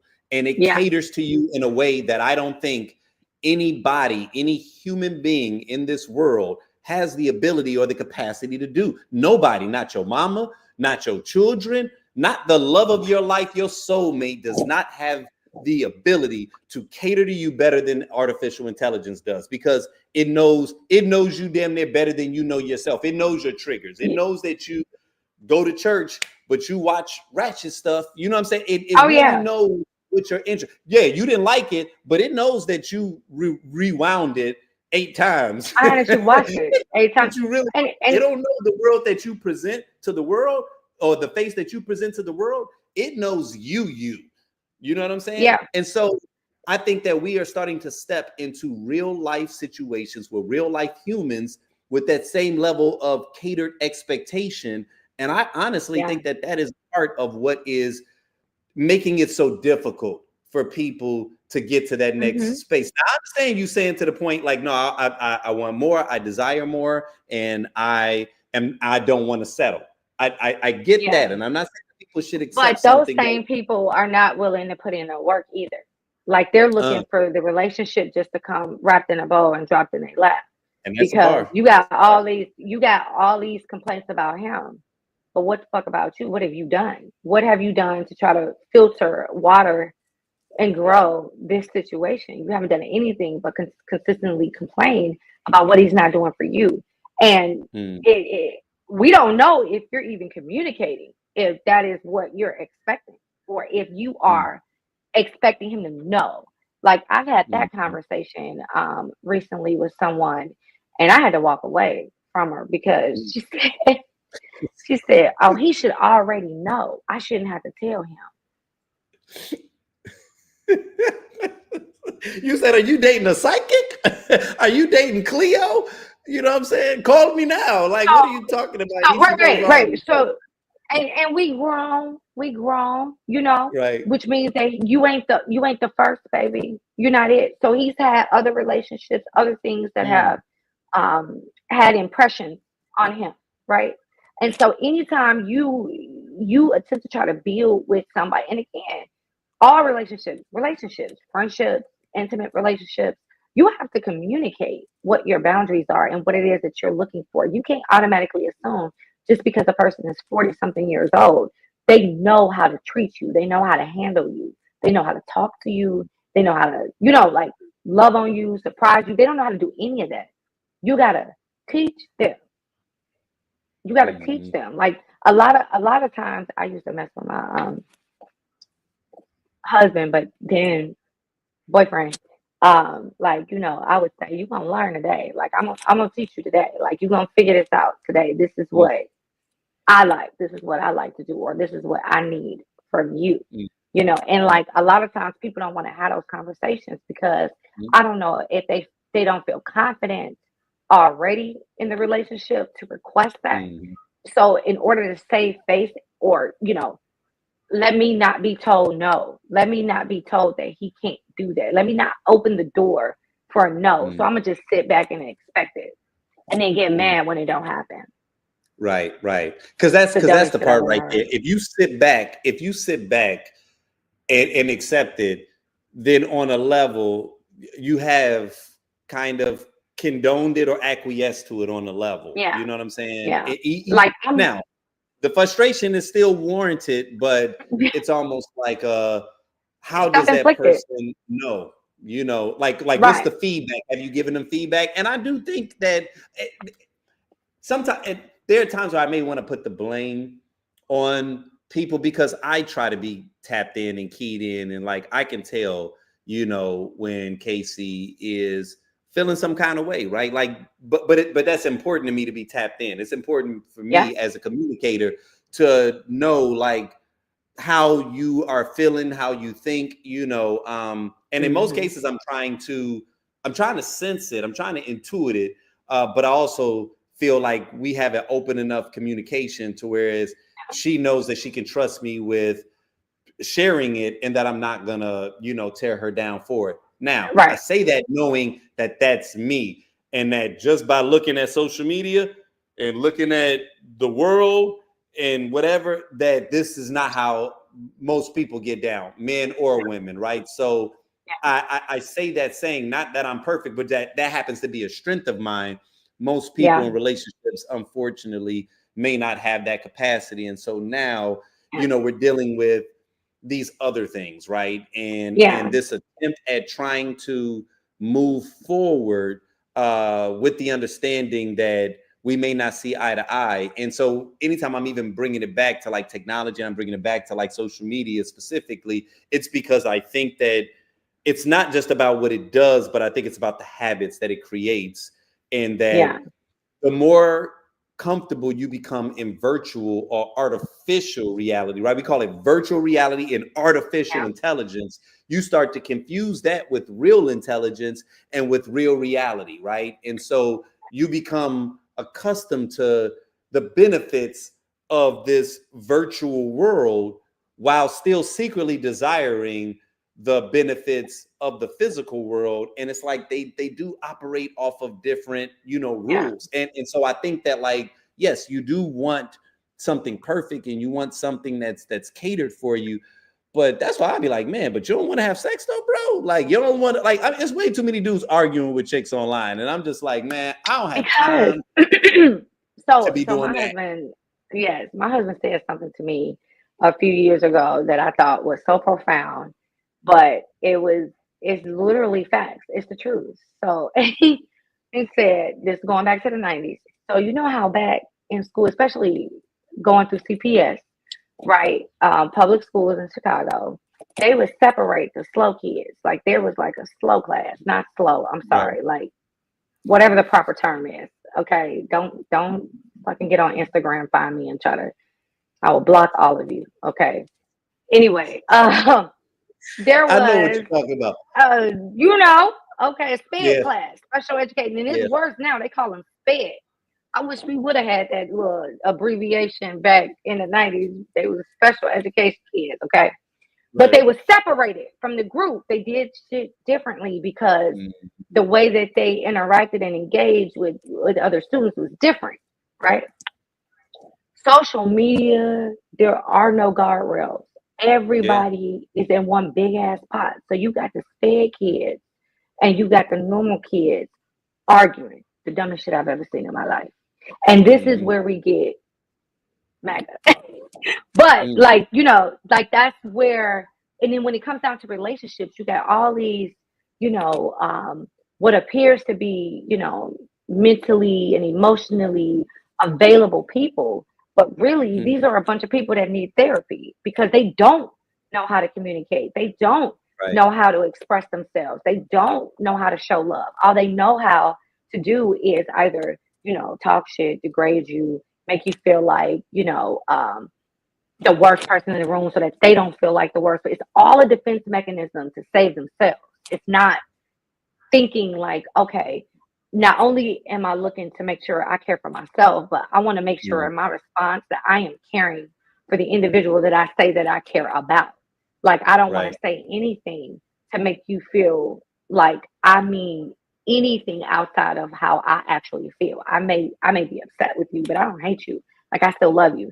And a lot of Mm. people, they skew those lines. They feel like just because I'm irritated, I can call you out your name. I can say whatever. I could bring up, you know, something that I know about you that's very sensitive, that tugs at your heart. That's why you never got a chance to say bye to your daddy. Damn. Mm. And you want me to come back home to you? Absolutely not. Like, why do you think that shit's okay? You know, and if Right. that's the energy you're gonna give me, then this ain't gonna work. And they be mind blown, like they ain't do shit. Like it's the craziest thing because they feel like that's normal. But in those Right. situations, instead of standing back and taking the accountability, like, okay, well, why do I think that that's okay? You Mm. know what I'm saying? Why Right. do I think that that's okay? If she or he has a problem with that response, why do I think that that's okay to respond to them? And these are questions that people don't ask themselves. They don't do So the work. here's a unique segue, you know, because you talk about accountability, right? I want to get your feedback on this next clip. Personally feel as if there's anything such as bad sex. If it is bad, that means somebody that's laying in that bed don't know what it is that they're doing. They don't know how to speak to the partner that they're sleeping with. So if it's bad, that means you either don't know how to work with what you have there, regardless of if they know how to work with what they have. If they don't know how to work with what they have, you being in that situation with them, to me, it's your opportunity to teach them about you and what it is that you like. If they can't grasp what it is that you like, then that's when you have to make the choice at that time to, this isn't gonna work out on the sex level, but this is what I like. What is it that you like? What is it that you're capable of doing? If you can't reach, usually if the man can't reach, then it's up to us. We don't know that until we get to that point. Okay, let me see what I can do to Damn. work with, especially if you like that person, especially if you love that person. Love takes on a different meaning when you love that person. If you just met If you somebody and you can't guys are just reach, like, oh, you may go ahead and right then and there, but you can't sit back and say, oh, it's bad. It just means that you didn't want to work with that person. But if you work with that person, oh, they gonna think they got it, they God's gift to woman. Mm. Okay. So what you think? Is there such a thing as bad sex? You know what I'm saying? I think we've crossed that. I think all the kids are in bed right now. You know, is there such a thing as bad sex? I'm curious. Because she said that with confidence. I said, yes, oh, I agree that there is a such thing as bad sex. But okay. there's a couple things that go into that. First off, I don't care what you say. I don't care how creative you get. But if you can't reach, Mm, then you can't do it. Like I'm I don't even know how it's gonna work. How it's supposed to work. There is a such thing as bad sex. So again, so there's a couple things that go into it. Lack of chemistry and mm, yes, lack of awareness of your partner. So let's say for instance, he got all the parts, he looked good, he all baby oiled out, not Diddy baby oil, but just baby oiled out, he slap it. glistening or whatnot. But then he get in there and he just do some weird shit like, I like to call it the Energizer Bunny, that Right, right. and that don't resonate with a lot of people. So you gotta, I'm with her on that. At that point, you gotta grab him by his shoulders and say, hey, slow the fuck down.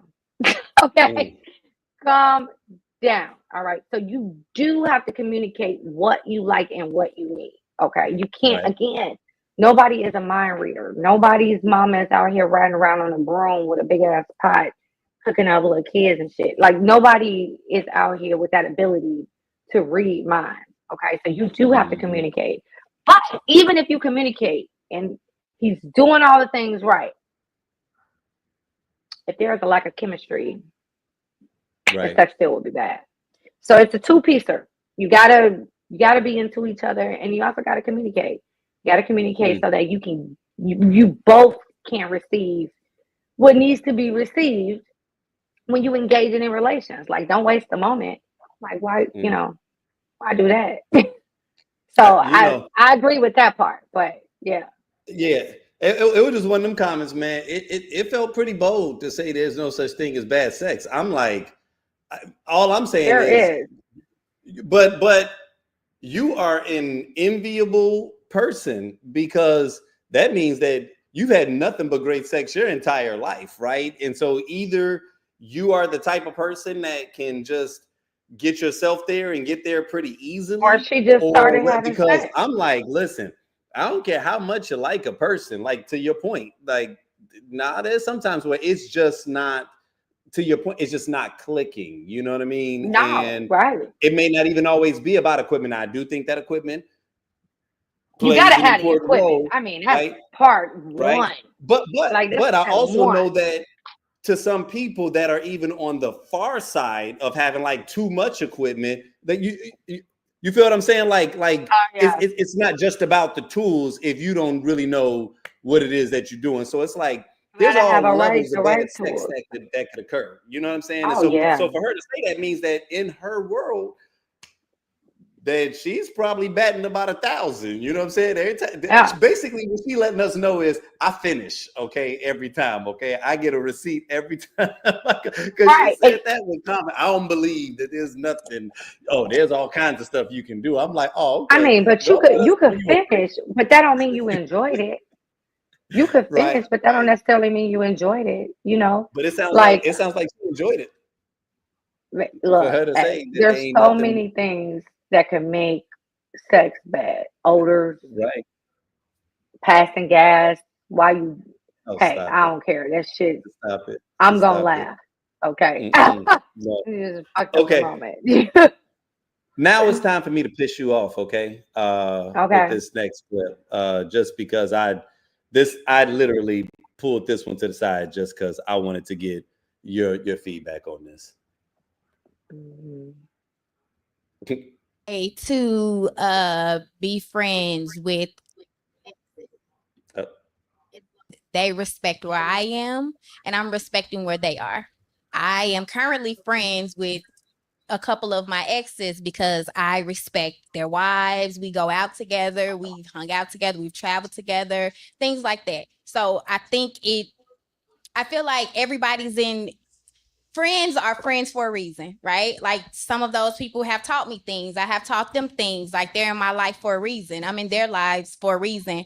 I'm also a secure person. I think that has a lot to do with it. Like she just said, like different experiences can kind of cause you to feel a way about whether or not you should be cool with your ex. I'm cool with it. And the people that I've dated, my ex spouse and everything, they were cool with it because of how I respect myself.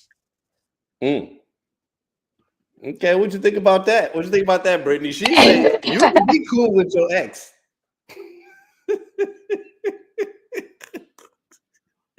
How you feel about that, Brittany? What's going on? I'ma just listen. Listen. Uh, if we kicking it, we going outside. I prefer to be the only bitch in here that know what your penis look like. Okay, Oh I'm my not. goodness. I'm not. We not doing that. If y'all ain't had no kids together, I mean, okay, there are some situations where maybe that's necessary. And that's great that she's a secure woman. I understand that, as you should be, but I don't think it's really about you being secure. Who cares? It's about whether or not whoever your exes are dealing with in that moment, if they're okay with whatever the interaction is that you two may have. Because while the two of you are saying like, oh, this is strictly platonic, we are just friends, we've been down that road already, it doesn't mean anything, but you're overly touchy because you're used to that. Like you guys had an intimate relationship and it could be very innocent, but I'm sorry, that's just, I'm not on it. And if you got to still do all that with her, then you need to get back with her. Like, there's no reason to continue to keep around shit that you moved on from unless they financially benefit you. It's something that you would be, put in a bad spot, or like you're taking from yourself because you're not dealing with this person in some form of fashion. So like it doesn't make any sense to me. If the shit didn't work, then what are you keeping her around for? I'm not saying you don't need to not talk to her. You run into her in the street. What's up, girl? How you doing? I hope everything is going well. Get a bitch a hug and move on. But vacationing and coming over to the barbecue and showing up at church, bitch, find another church. Okay? Let's not play these stupid ass games. Y'all want to be so secure with your exes and still kick it. No, what you are is nosy. And what you want to do is continue to still have a one up and know what the fuck you doing. And as long as you still reigning supreme in that situation, you're secure with yourself. But if he levels up on your ass with a real bad bitch, now let's see how often your ass comes around. You see what I'm saying? Like, people want to play these stupid ass games. I just don't understand what the point is there. I'm not saying again, like, I'm not saying don't talk to the person. Y'all communicate on Instagram, social media. You run into them at the mall, say hello, you keep it moving. Maybe, you knew they mama real well. And, she just got out the hospital. She was on dialysis. Now she cancer free. So they just threw a cancer free party. You want to stop through and get a mama a hug. Understood. But the constant kicking it for what? Yeah. To prove you could do it? I recall us tapping into this conversation with the podcast. And, I recall my stance back then, which was that I've always been someone that felt like it was possible, right? Because many of my past relationships never ended in a way that I felt like it was any kind of vitriol, any kind of like which angst makes them between worse. us. You said what you said, it makes them worse. Stop it. Makes it worse. Why? Because they now, will spin the block. Okay, so I'll say this much. Because I don't know if I feel a whole lot different than I did then, but to the point of what you're saying now, I can acknowledge that it can be difficult, right? And awfully trying, and largely because it's almost like, I think it really comes down to why you and that person are no longer together, right? And whether or not there's any lingering feelings, which Right. I think on a level, it is difficult to assess that, right? Because people can play nice until they get in a situation or a compromising situation where if those old feelings that they have, if there's a void that was created because of those old feelings, that all it takes is the right set of circumstances for them to attempt to act on it, and that it can create the potential for nonsense, right? I think that I was viewing it purely from a just knowing that I'm still able to like catch up. And sometimes they may have come in town and oh yeah, man, we go out and have drinks, you know what I'm saying, and like just catch up or whatever on some old like, man, how's everything going? Right. And so because that always felt fluent, it felt like, yeah, that's innocent. You know what I mean? And it was, right?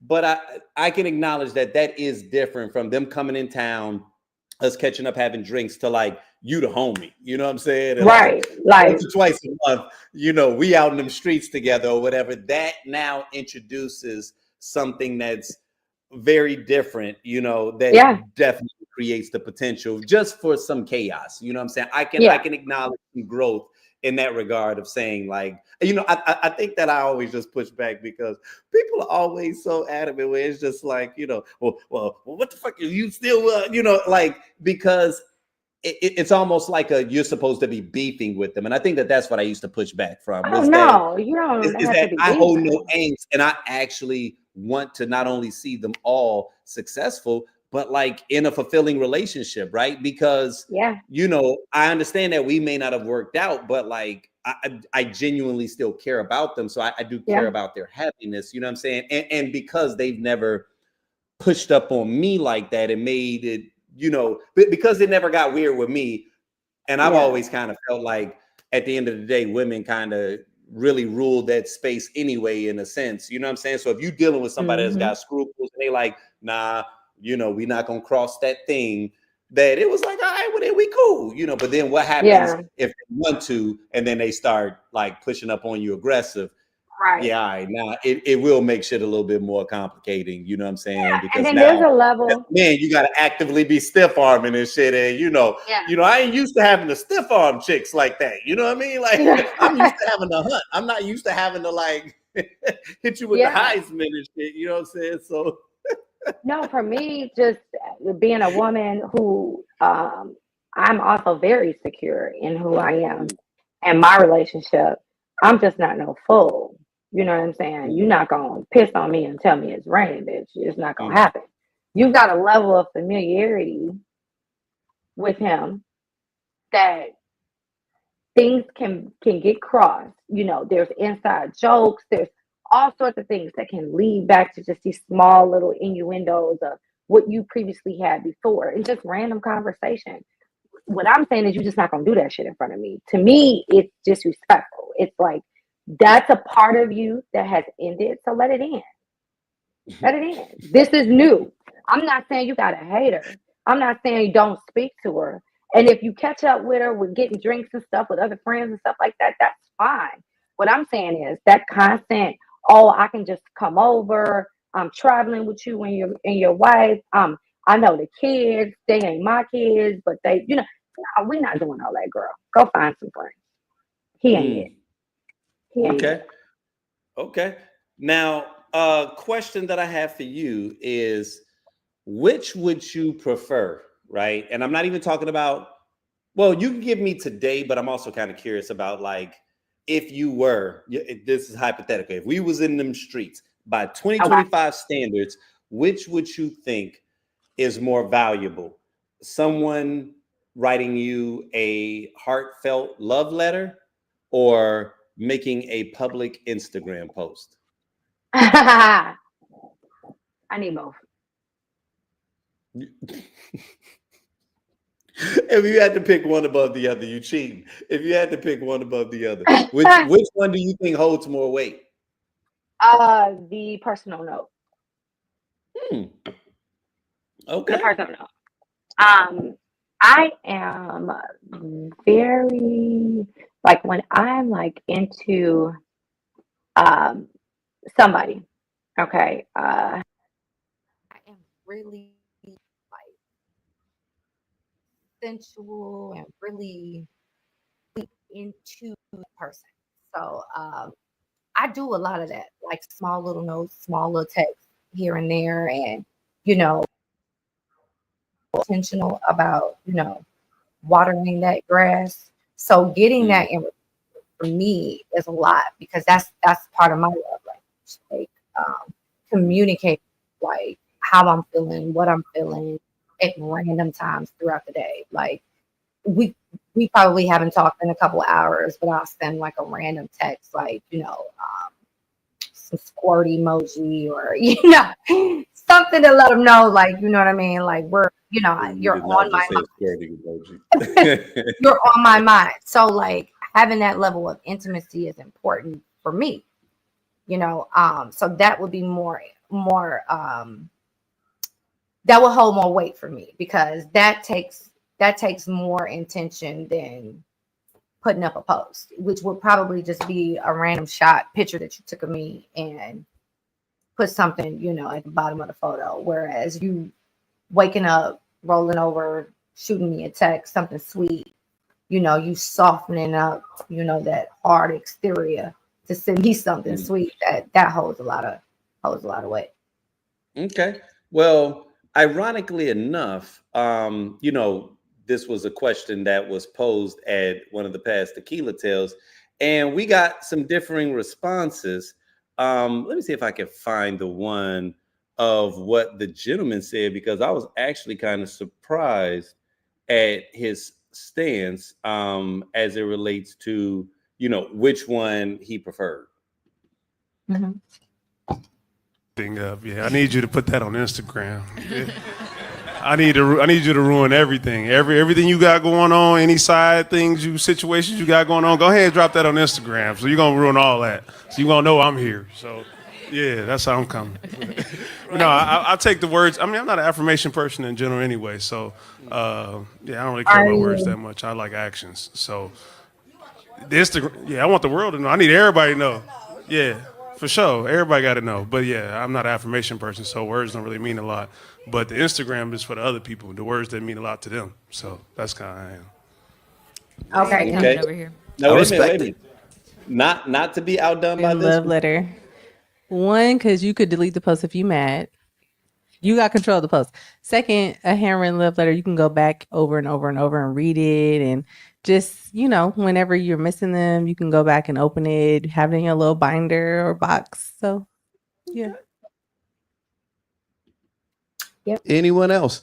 Handwritten love letter.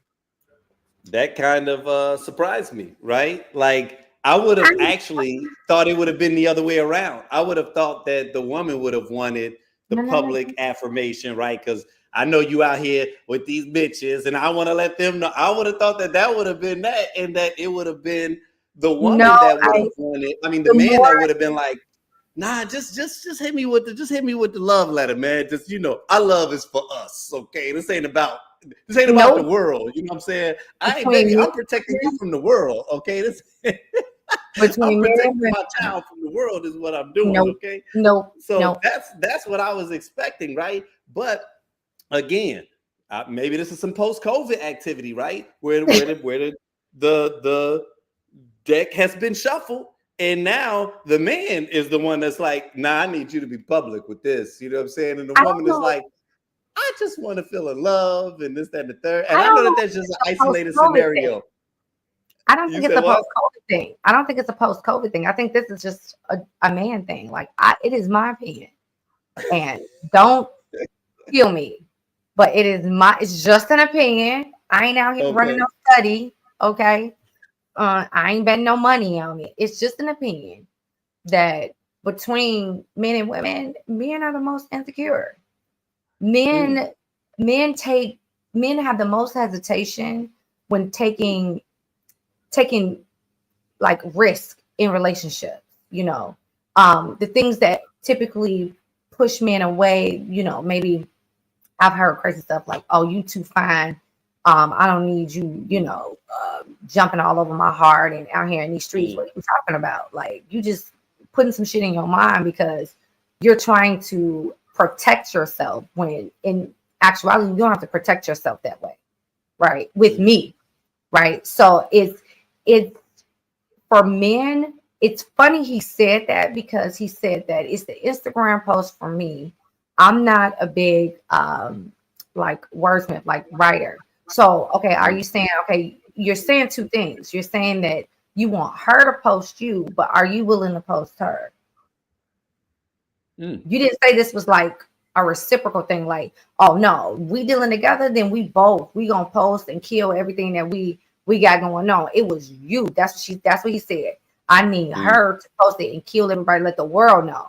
Okay, then what about your world? Well, here's what's interesting though, because so he said he's not a words of affirmation person, right? Which is a love language. And I think that what he's saying is accurate in the sense of that is really what words of affirmation is a person kind of giving you that personal message. But on another level, he was still in seek of affirmation, right? Because it's almost like me posting you is affirming you, but just in a different way. But he's saying, I don't care about how it make me feel.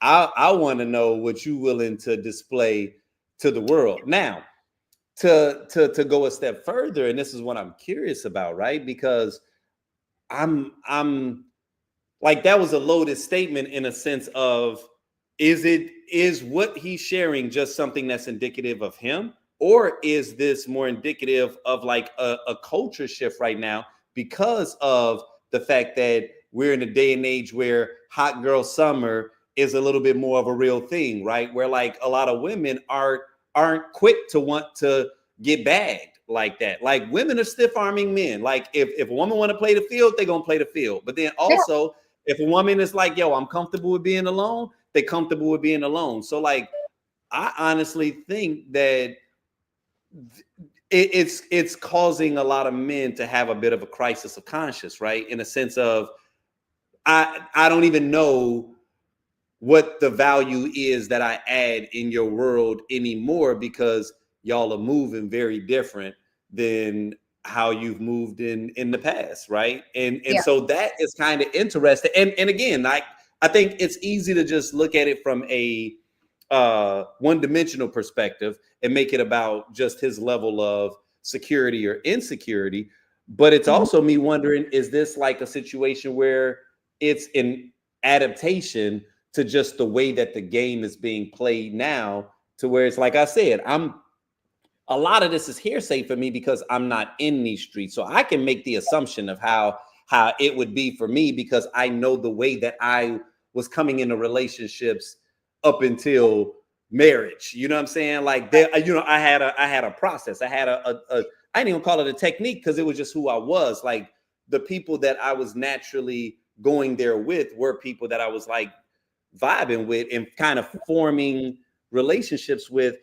But I can't 100% call out whether or not that would even be futile, you know what I'm saying, or possible in this day and age. Like because I don't know how people really are interacting, my desire to like vibe with you might be met with the stiff arm also. Like this nigga out here trying to be a friend and shit. I'm trying to do, you know what I'm saying? Because like sometimes you say the Starbucks date or and here's the deal. I don't even mind going to the restaurant because first off, I used to like drinks anyway. Forget all the restaurant. People be cracking me up with the 50-50. Hell with all of that shit. Let's go have some drinks, okay? that's why I'm trying to get you. Oh, you don't drink? Cool. Well, come and watch me drink because I'm gonna get more comfortable as I'm drinking. Let me tell you something. And something's gonna happen. I'm either gonna get there. You say what? 50-50 my ass. You taking me on a motherfucking date, motherfucker, you better pay for it. The moment you look at me to put my car down and go half, and we building, we just getting to know each other. That's the last time you gonna see me. That's the last time you gonna see me. But see, think about the way that the game used to be played. And again, I don't know if this is still the way that the game is played, but just like it was an understanding that in that courtship process that we would carry the weight. It was just a process. It wasn't even like a, you know, now I do understand where the pushback comes because the fact that once again, because women are moving differently, they are much more willing to go on these expensive dates and take these dinner dates, multiple ones, when they know they have absolutely no interest in that guy. You see what I'm saying? And I think that's where the whole conversation kind of comes to a head, is that it's one thing when the woman stepped into this dating scenario with intention and she went out on a date with this guy that on some level she found interesting, which means he had a shot. He had a chance if he had played his cards right. All right, that's one scenario. But I think there's other scenarios where there are times where I think women are going on some of these dates knowing I'm not feeling this dude at all. And once the guy becomes hip to that, now he's bitter. You know what I'm saying? And so now he's approaching every situation with this kind of like man scorned mentality of like, yeah, you know, these chicks ain't shit out here. You know what I mean? And so now it's like one group's trauma is respecting to the next group's trauma. You know what I mean? And at least that's the perspective that I'm getting from social media. I don't 100% know what it's like in these streets because sometimes I'll be wondering, is it really just y'all? Like everybody be talking about like that it's piss in the dating pool. And I'm like, all right, if it's piss in the dating pool and all y'all recognize it's pee in there, and I'm hoping that y'all are standing outside the dating pool because you know it's piss in it, then all of y'all that's standing outside, why don't y'all connect up? You know what I'm saying? Like if everybody's standing outside looking at the dating pool, that means that there are clearly other people out here that are eligible. Yeah. So maybe it's something in the process. You know what I'm saying? Yeah. Maybe there's something. You said nope. No, I was gonna say that, you know, like this statement you made about, you know, men who feel a certain type of way, they get bitter when they come across a woman that use them just to eat. You know, it's the same thing on the flip side when a woman comes across a man that just wanted to fuck and she wanted more. Like you have to assess and readjust. Like it's identifying what's not for you. So if it's a tight that you keep gravitating to and you run into multiple people like that type, then you need to switch the type. You know, like the definition of insanity. You stop doing the same shit over and over. Yeah, you're gonna get better. Right. You get on your third date, third bitch, and you don't hear from them no more. You go to Ruth's Chris and that's it. Right. So it's like, okay, so you need to change it up. Where did you meet them through? Okay, don't go somewhere else. Like, and same thing with women. Like, stop looking for the same guy and you won't get the same interaction, same engagement. So it's just, you know, when I mentioned like putting in the work, it's hard. It's rough. Like you kind of have like, you got to have a level of like thick skin on you to kind of get through dating these days, because everybody has their own agenda and you have to cipher through the bullshit to find a motherfucker whose agenda aligns with y'all so that y'all can link up and make some fucking magic. You know what I'm saying? Right. So it's rough. It's like literally trying to find a diamond in the rough. It's a bunch of people out here looking for the same thing, but not willing to put in the same energy, work, attention, or whatever. And you got to cipher through that to find the one that's willing to do it. So let me ask you this, because this is a conversation and I'm still formulating these thoughts. So forgive me if it's not 100% concise, but I had a thought earlier this week, and I don't know if this is profound or just like gobbledygook, right?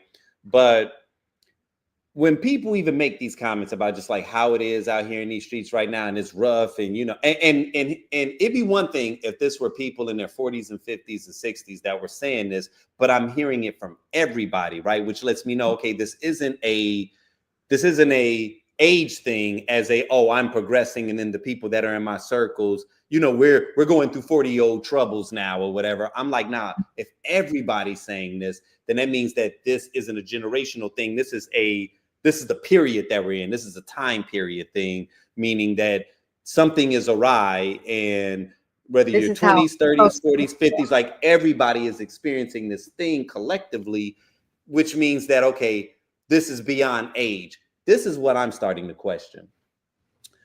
Is it based off of unrealistic expectations that once again was created because of technology? And what I mean by that is, so when we say the dating pool is pissed, it's because I'm kissing a lot of frogs, right? I'm seeing a lot of bullshit that's out there, but it's like, and you're interacting with a lot of bullshit, but is your primary source of interaction online, right? Because online is very one-dimensional. And what we're doing is we're comparing online dating in 2025 to real life dating back in the 90s and the early 2000s before all of this stuff happened, right? So you can hop on, you know, Tinder, and I can swipe right 40 times tonight, okay? But if I was back in the clubs in the early 2000s, I'm not talking to 40 women that night. I'm not getting rejected 40 times, right? I'm not talking to 50 dudes to realize, man, all these niggas up in here it ain't shit. You know, like if you talk to every dude at the club, you'd probably be scared of society, right? No, the game was different. You were sitting at the bar, you know, dudes would be walking by, it was transient. One dude caught your eye. You tried to, you know, see if you can get him to be interested in you. Maybe you lucked up that night, maybe you didn't. We took a lot of L's growing up, right? We took L's from all the women that we thought were attractive that we just didn't have the confidence to approach. We took L's from the few that we did approach. Like, we've been taking L's, right? Like, that was the game. But technology is giving us the illusion of availability, right? So because I'm swiping right on so many people, I'm expecting my closing ratio to be something that wasn't even happening back in the 2000s and the 90s and the 80s. You know what I'm saying? So I'm like, what if modern day dating online is more akin to a blind date back in the 90s? What was the success ratio of a blind date in the 90s? I'm pretty certain that it wasn't a bunch of people that got married or found their soulmate off of a blind date. You see what I'm saying? That is essentially what Tinder is. Yeah, I get to see your face and I get to swipe right, but nigga, I don't know you. When we finally link up, this is blind. This is blind. I don't know what your chemistry is. I don't know what your pheromones smell like. I don't know nothing about you, but I'm basing my success ratio off of what felt like realness based off of this virtual world, and I'm comparing apples to oranges. And so that takes us back to the, I miss that 90s kind of love. It's like, yeah, the 90s kind of love is still available today, but to the point of what you said early on, like, you got to put yourself in a position. You got to get out and start meeting people in real life again. You can't expect to get real 90s love from a virtual world, because they're built off of two different platforms. And ironically enough, like I said, the closing ratio is still the same. I mean, niggas was taking L's for months sometimes before you finally bag somebody. So these dudes are angry because they're not bagging chicks from a couple of days or a few weeks on Tinder. And it's like, bro, people wasn't coming up like that in the 90s all the time, unless you was really heavy in them streets or you was one of them guys, man. It was always a numbers game. And hell, it was hard enough to even find the people, let alone the amount of no's you had to hear before you finally, you know what I'm saying? If how you met somebody was out in the clubs.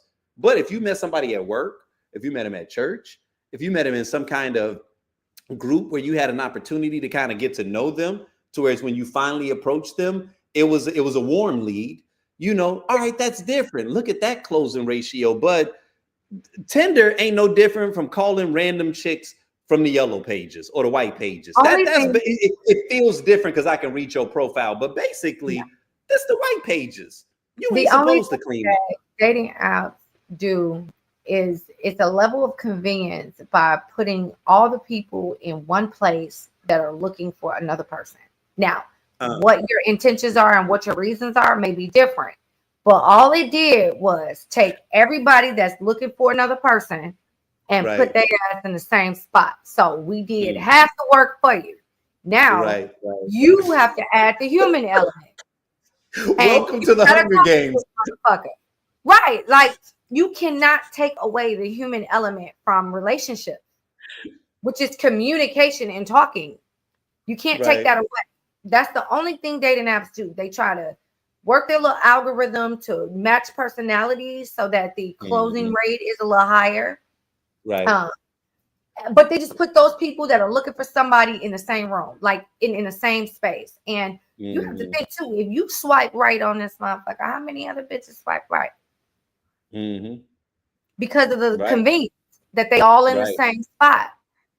Right. And so, did you really find him attractive, or did he just look like he had some money? You know what I mean?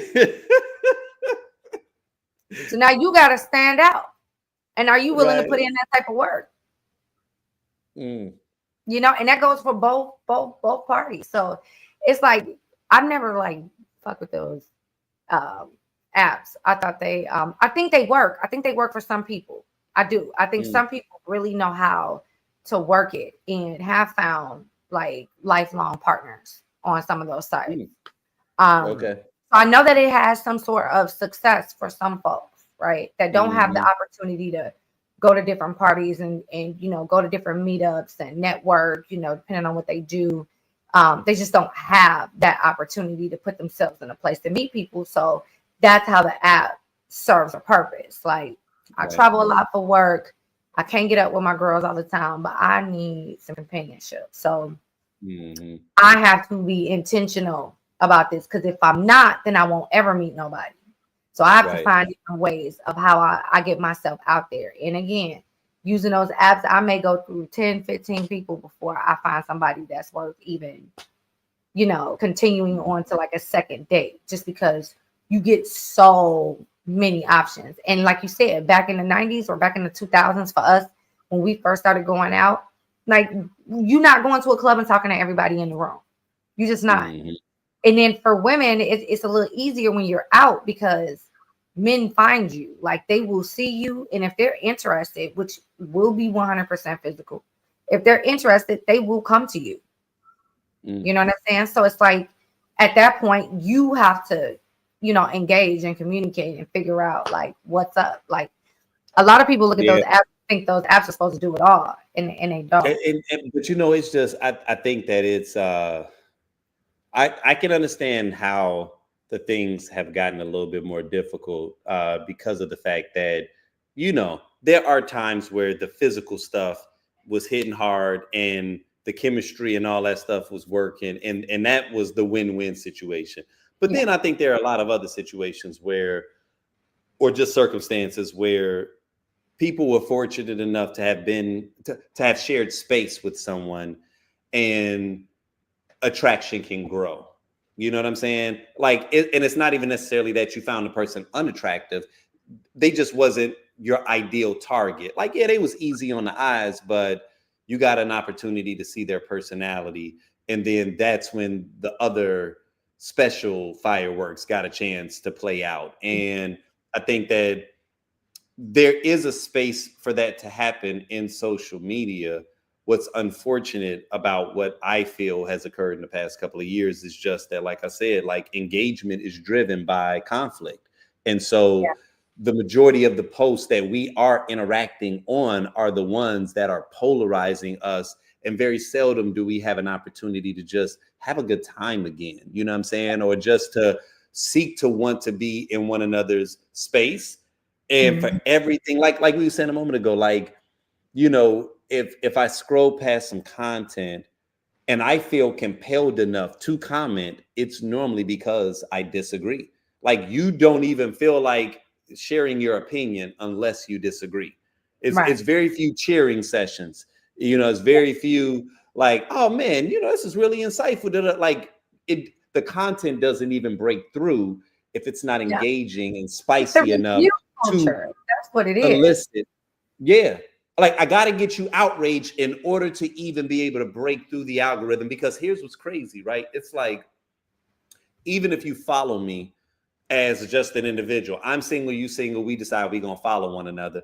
The algorithm ain't even showing me your content no more. One, you might not even be posting. And two, if you are, the algorithm might not even be showing it to me, right? Because it's too busy serving me a sponsored post and, suggested post, because you're not the kind of content creator that creates the content that I typically would see. So the virtual space no longer has the capacity to allow us to flirt, to allow us to get to know the personality side. And now everything is driven off of something superficial without that natural bridge that used to exist, where we kind of had to go out and be in these central meeting locations where I had to actually have a conversation with you, right? I couldn't just go to your page and look at your whole history and be mad at a couple of, off-kilter jokes that you told, which some people just are not good with that. You know what I'm saying? You tried to be funny, but really it was a little insulting, but you might not even be a full-on dick.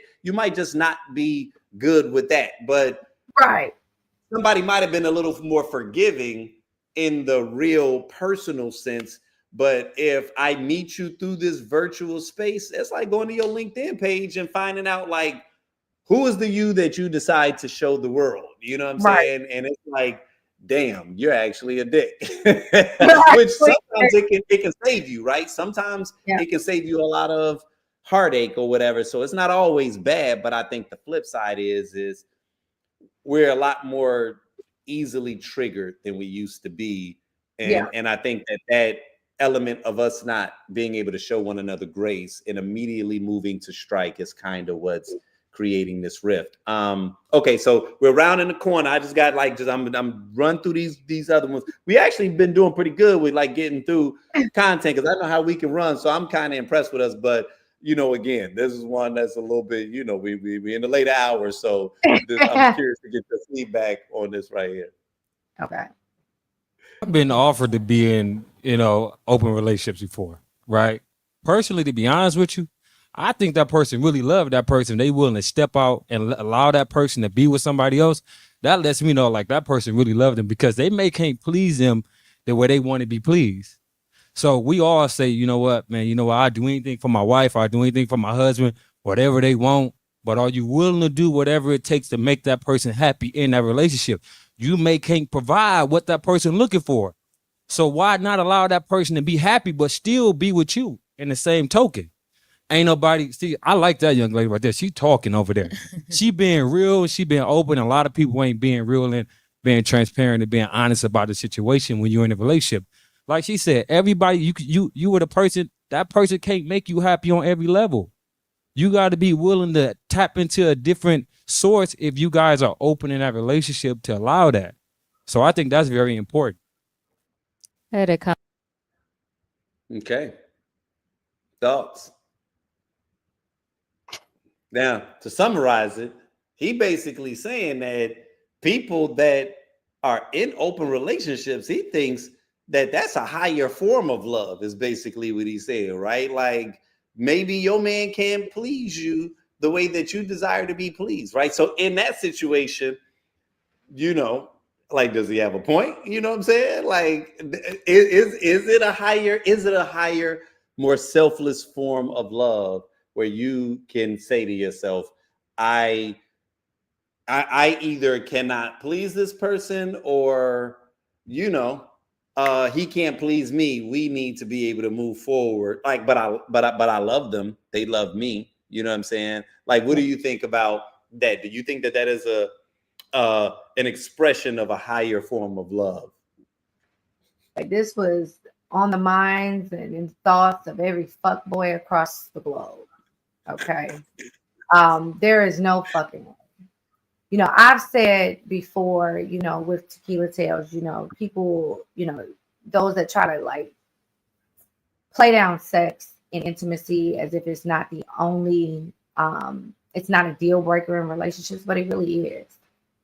If your mate is unable to please you intimately, sexually, the relationship won't work, because leasing you out and then allowing you to come lay your used ass back next to me every night is not gonna work for me. And that's for me. And see, a man like that I wouldn't fuck with, because again, we are not aligned. Okay. And these are things that people have to recognize. Like, a person could be attractive, seem like they have it all, but say some fuck ass shit like that. What you're looking for is a friend. You're not looking for a mate. I want a sense of not necessarily ownership of you, but I want something that I can feel, I can honestly say is mine. Like, that's my husband. You know, I ride for my husband, not the nigga I'm leasing out to all these bitches just because he like his dick sucked a certain type of way. What are we talking about? You know what I mean? Like, no. And then on the flip side of that, right? What is your definition of love? Because that is different for everybody. The way that I love mine, I would never put him in a situation to question how I feel about him or make him feel inferior to another man. So why the fuck would I go lay up under another man because I'm claiming that he ain't eating my pussy right? That don't make sense to me. Why would I put him through that if I'm saying that I love him and that he is who I chose? So it's again, it's like a bunch of sped kids in a room with a lot of people who got sense. It's like that's your preference, and you're not looking for a husband or a wife. What you're looking for is a partner, just somebody that you can, you know, tap in with from here and there. They serve a purpose, but you go elsewhere for everything else. That ain't what I'm looking for. So, but do you think that that's fair to, because inside of the definition of what he was saying that, like, to the person that, okay, it's one thing if a person suggested and then you have a partner that's like kind of like not down for it or whatever, and they just like, man, I'm just doing it to keep this person happy or whatever, or I'm allowing him or her to do it to keep them happy. But like, what if it really was a situation where it was like the partner that felt they could not sexually please the other partner actually desired them to still be pleased? Like, because we're talking about, there was another clip, I don't have it queued up, but there was a woman, and I watched this clip earlier today and I started to key it up. I almost wish I had saved it, because this woman shared something that was surprisingly very not like transparent and private. Like, to the entire, and you know how Tequila Tales is, but people will get in these rooms and feel a level of comfort, which honestly makes me feel good in terms of just what they feel overall about what's happening in this space, and that they feel comfortable with being able to share their truth. But she shared about how like her husband has a physical limitation right now that is going to prevent him from even being able to do it.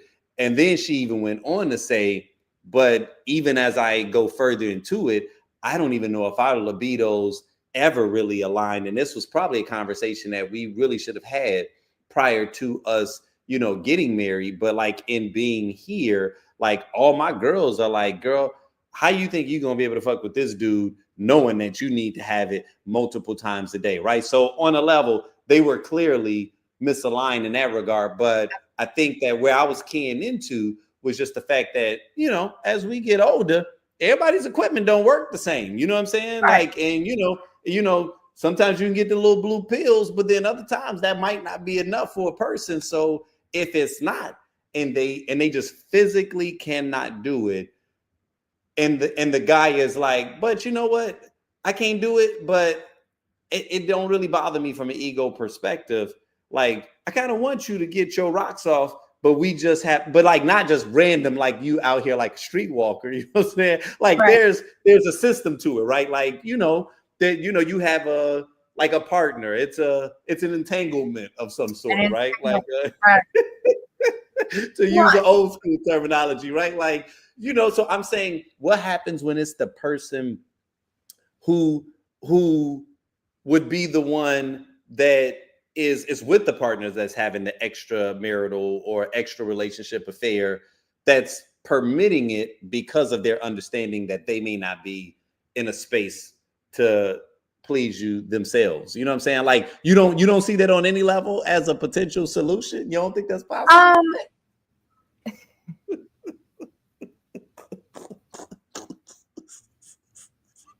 See, y'all, those of you all that are watching, just FYI, if you ever listen to the podcast that we were all on, I knew that this was going to be an area where Brittney, I don't care how I set up the scenario, the way her mind works on some Leo shit, it just was not going to allow her to like, yeah, she like, I understand the point you're making, but no, hard no. I was just curious to see if you've changed at all, and clearly, but you know, not. I have experience with this in like real life. You know what I mean? Right. Like I don't know if you remember, but we ain't gonna open up that can of worms tonight. Right. But if you're in a relationship, you're married, and something, you know, you get into a bad car accident, or you know, he gets sick or she gets sick, because you know that's a very real situation where either like for women, depending on, you know, medical issues, the libido could drop and they just don't have an interest in sex anymore. Right. For men, it could be, you know, a crazy freak accident, something happens, and you know, now he can't use it no more.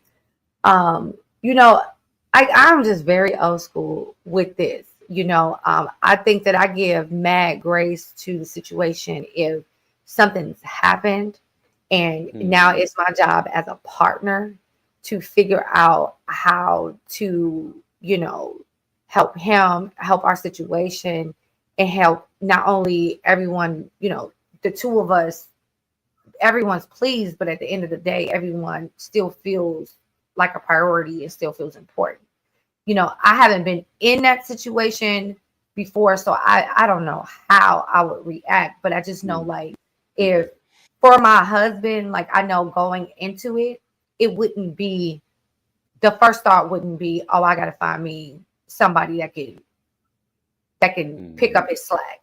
It's gonna be, okay, I know there's ways we can work around this, and as long as you're willing to put in the work, then I'm willing to make, you know, adjustments to make sure that we're still on the same page, because I'd hate for the relationship to deteriorate due to a tragedy, due to something that you know, maybe we couldn't prevent, you know. But there's no way I'm building or starting a relationship with someone that can't please me.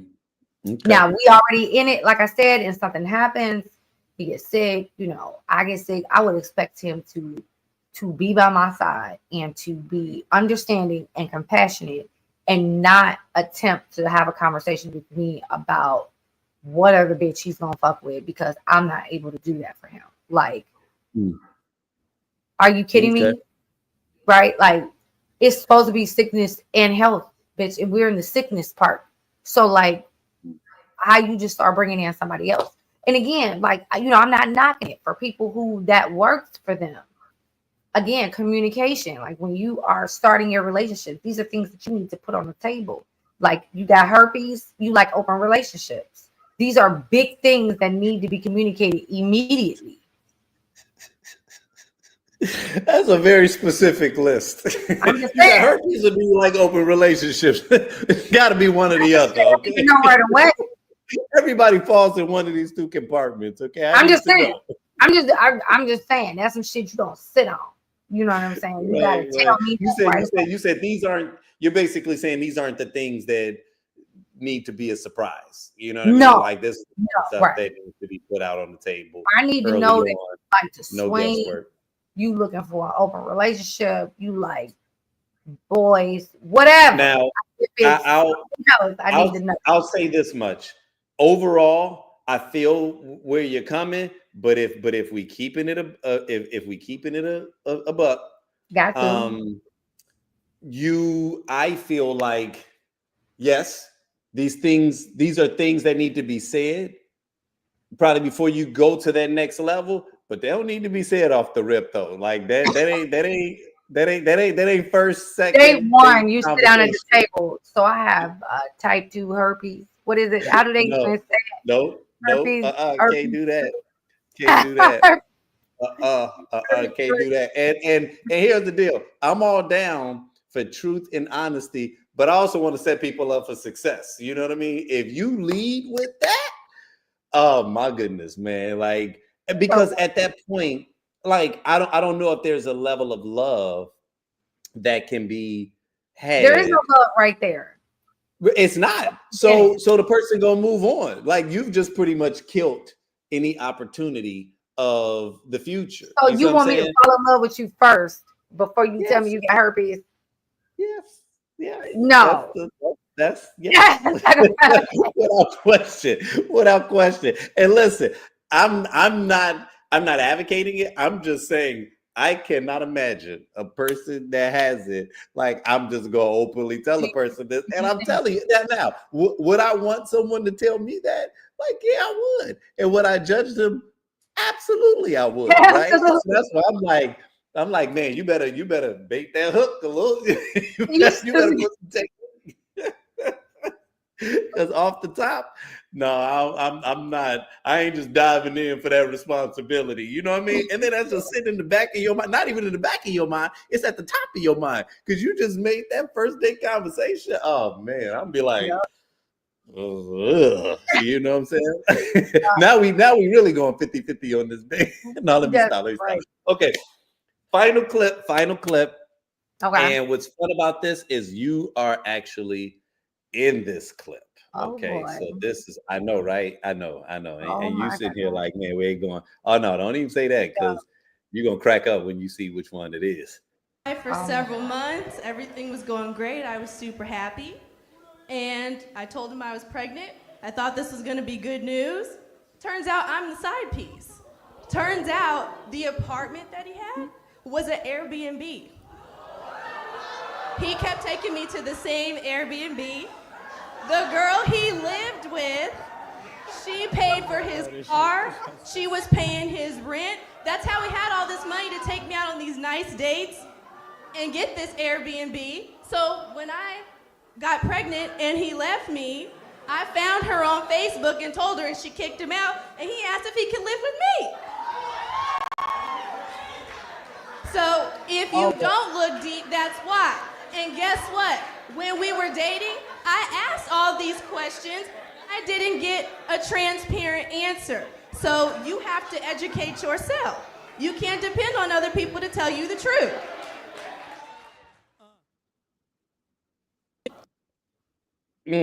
God. Blast from the past, right? Oh my gosh.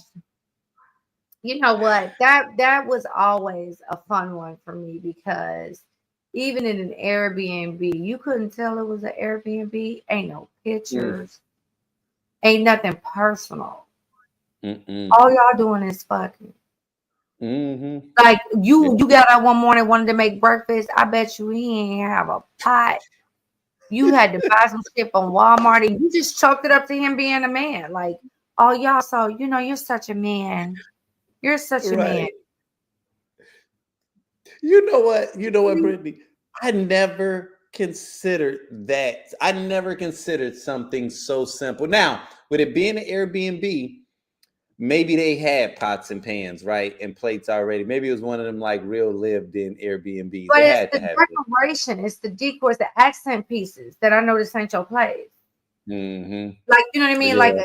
a Airbnb is put together. Like, that's why you're Right. paying Right. for it. I, Right. this ain't your place. Like, this is Right. just a place you rent. Like, I mean, at this point, it's like, where's his mama? Where's his dad? Like, there's nothing here like to show that this is his place. Yeah. Like, That's a good point. That is a like good point. and then didn't she say she let him stay with her when he came to her asking to move in? Yes. Yes. Yes. Yeah, I mean, it's crazy, just crazy, just Oh, all the wait, way wait, around. wait, no. He said, he asked if he can live with her. She never told whether or not she permitted it or not. Yeah, but she kept the baby, right? Mm. Yeah, oh yeah. Mm-hmm. Yeah, Yeah. yeah. Once you find out that he was taking your silly ass to the damn Airbnb, first off, once he left because you was pregnant. There was a lot. There was a lot that was happening in this story.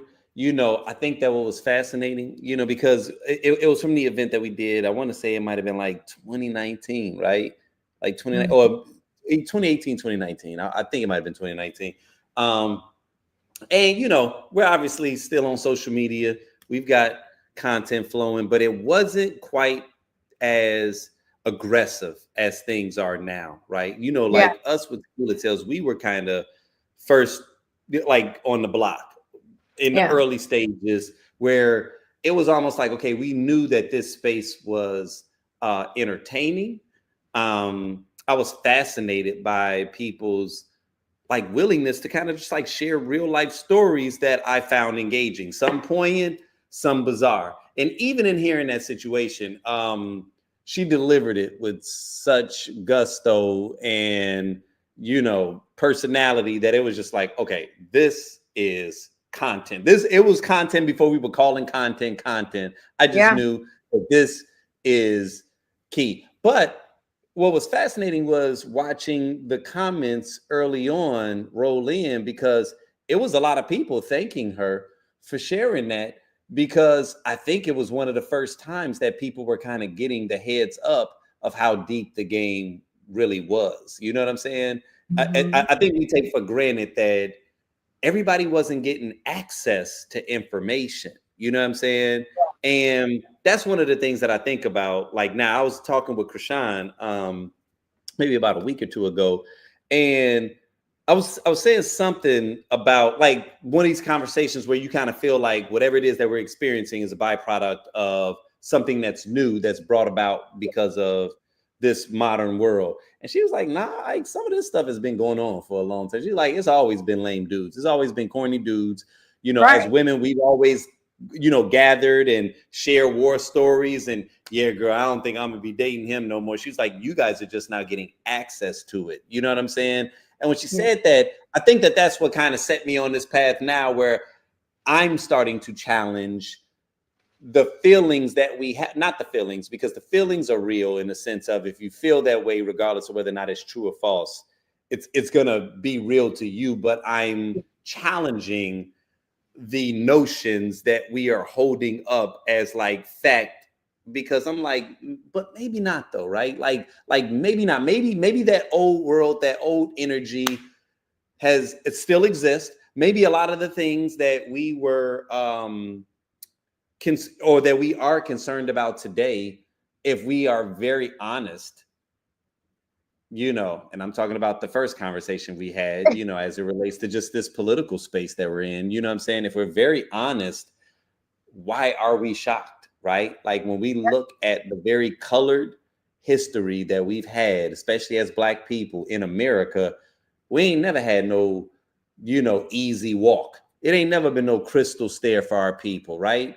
Like, and that's what you were saying a moment ago, which I really agreed with and appreciated what you said when you was like, he ain't gonna get us like that, right? And you are right. Like, if we are being very honest, as absurd as he is, as ludicrous as he ain't no different or no worse than what our people have dealt with actively in the past. You know what I'm saying? We talking about some people that, He's you know just what I gonna mean? stay. Like, right.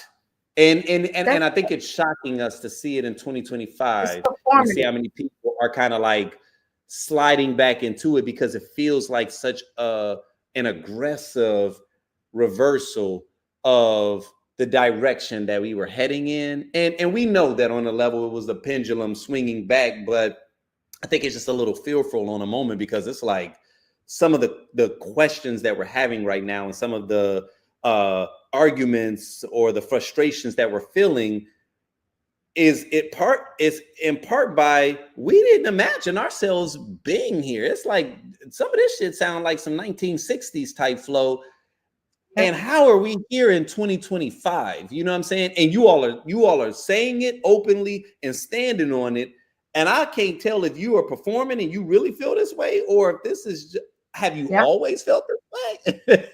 And I've just been living in a bubble because I was watching Carl Winslow and Heathcliff Huxtable and just really thinking that the world was in a different space. And in reality, y'all have always had it's been two different Americas, maybe multiple different Americas, but I'm just getting access to yours right now. And it's like, oh shit. Okay. That's what we're at. People are definitely showing their colors. Definitely. 100%. So it's just where all we need to do is just sit back and watch. Just let it play out, how it's going to play out. You know, there's nothing we can do. There has to be somebody there that steps up and speaks out and to end it. We physically cannot stop what's happening. So, I mean, why stress ourselves out about it? I just pray for everybody affected. And I mean, we get the residuals from a lot of the decisions, the tariffs, all that, you know, our money. But in terms of like just what's going on with, you know, Israel, with, you know, Ukraine, the, you know, the bans, it's a lot. It is. You know, Brittney, like I said multiple times before, man, I got amped, I got excited in just knowing that you were willing to hop on this live with me. You know, first off, it was a long time coming. I can't believe that I have not thought about it a long time in advance, you know. And if I'm being very transparent, man, I miss you and Omar and our whole unit, Casey. Like that was a very beautiful period, even though we were connected and there was something that we were moving towards. Like, you know, it's wild because, you know, I still got all the content. Sometimes I'll have pictures that was taken, you know, when we recording in basements or Casey's apartment or your place or Omar's. Like, I got these pictures and then I got these memories, and it's like we were chasing towards a goal, but even looking back in hindsight, it was incredible, beautiful times. That what was dope about it is knowing that we were appreciating it even while it was happening. You know what I'm saying? Like, you know, we had fun, but we actually became, to me, more than friends in a sense of just really having an opportunity to challenge one another intellectually, being able to have fun, you know, being able to, just like I said, just like grow and share a vision, you know, share a dream. And that in and of itself, man, like, you know, sometimes you look back at things, you know, and you say hindsight being 2020, like, well, what could you have done differently to reach your objective? And while I may recognize some things, I honestly would not change anything about the experience, right? And it was just like so dope having you be a part of it. You know, I was telling my wife earlier about how you were the person that could put the battery in my back. I remember when we did the Tom Joyner cruise, Oh my and God. we did the 3 levels, and you know, we rocked it, even though people wasn't 100% aware of what it was that they was coming into.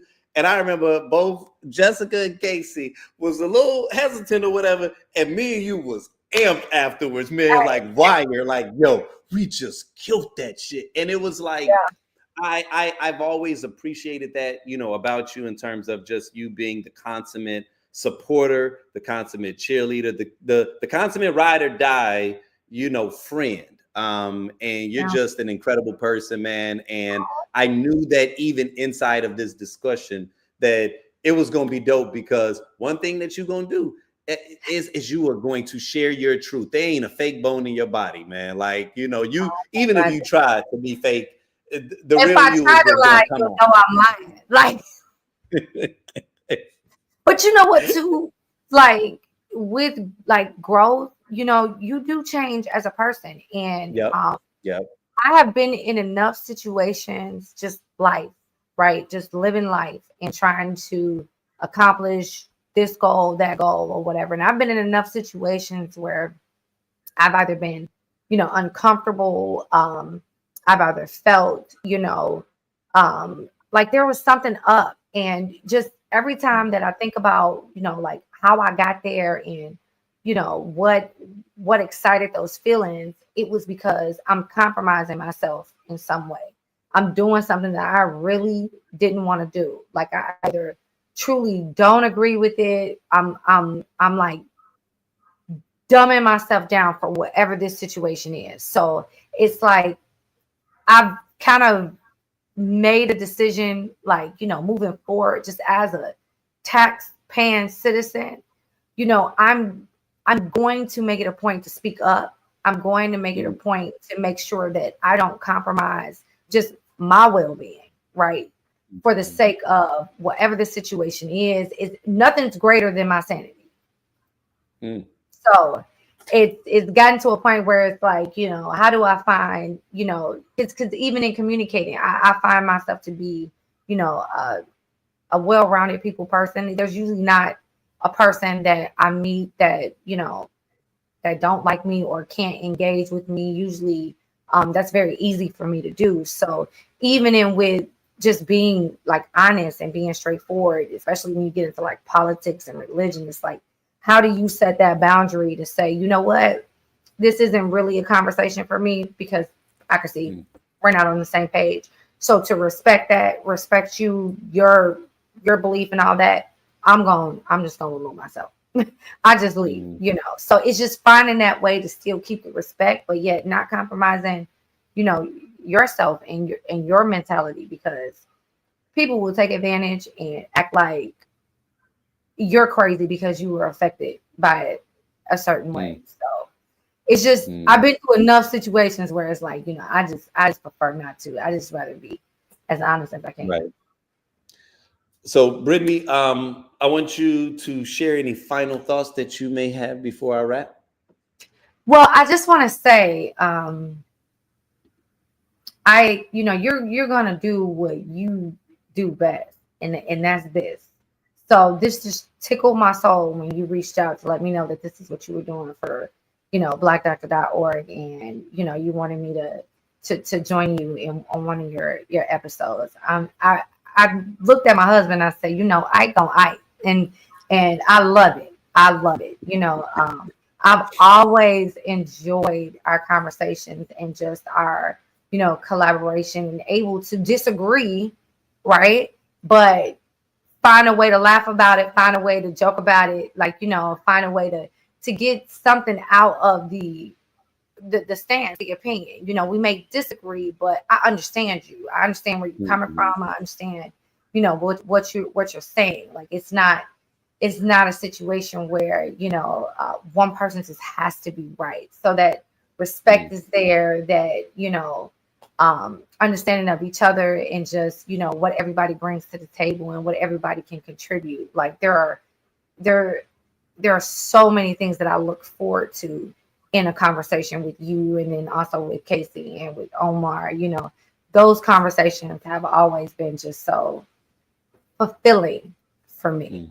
Right. So when you reached out and I told you, man, it's been a while, there's been so much going on, I have so much to say. I'm like, hell yeah, I will join. So, just thank you for just extending the hand and thinking of me, right? Because, of course I'm gonna show up. Of course I'm gonna be there for you. Like, it's what we do. Right. So I'm gonna be very transparent and say that this is by far not gonna be the last time I have you on. You know what I'm saying? Because you my people, and I feel like we just low key scratched the surface. There's so much that I wanted to address, just didn't have time. Because conversations are dynamic. You never really 100% know where they're gonna go. So thank you, definitely from the bottom of my heart. Like I said, this will not be the last time. I am going to actually kind of cue you out with a clip from you from when we were doing a recording during actually our last podcast that we recorded, like as a group. So this was just one of the things that you shared. And then, so I'm going to remove you from the stage, but stay put because, for the download.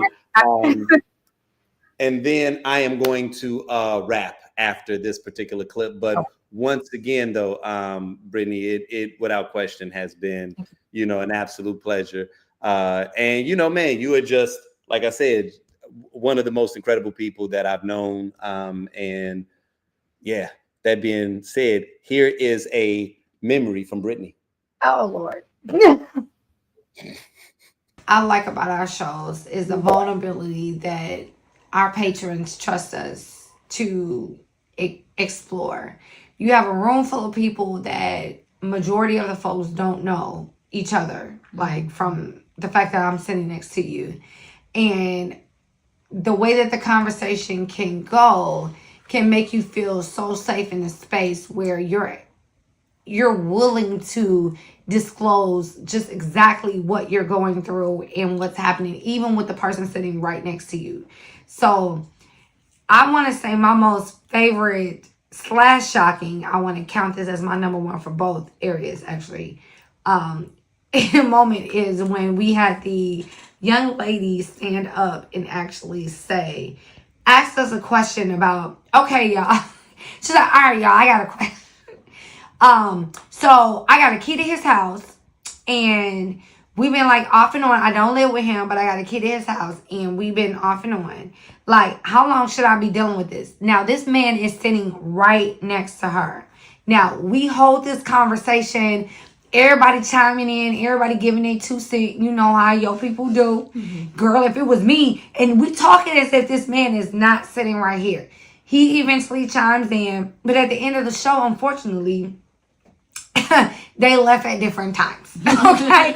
Meaning it did not end well for them. Mm-hmm. But I believe you had a conversation with the guy, and it was all good. It was honestly the cleansing that they needed. So just having that vulnerable moment and trusting the process of what we do and trusting the people in the room as strangers, but that we're all there to get to some sort of understanding about relationships and love. I think that was the best, unfortunately for their relationship, but fortunately for her understanding of what she wanted in her next step.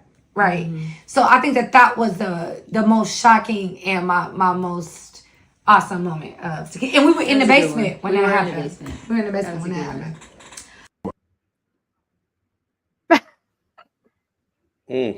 Listen. I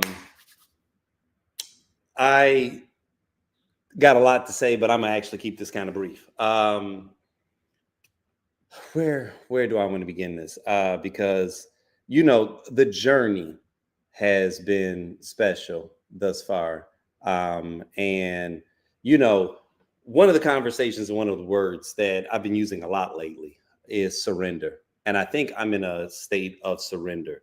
Now, not surrender in the sense of giving up, but surrender in the sense of accepting where life is, acknowledging that I don't have the kind of control that I would naturally like, but still moving forward with the faith and the confidence that is built basically off of just my belief system, right?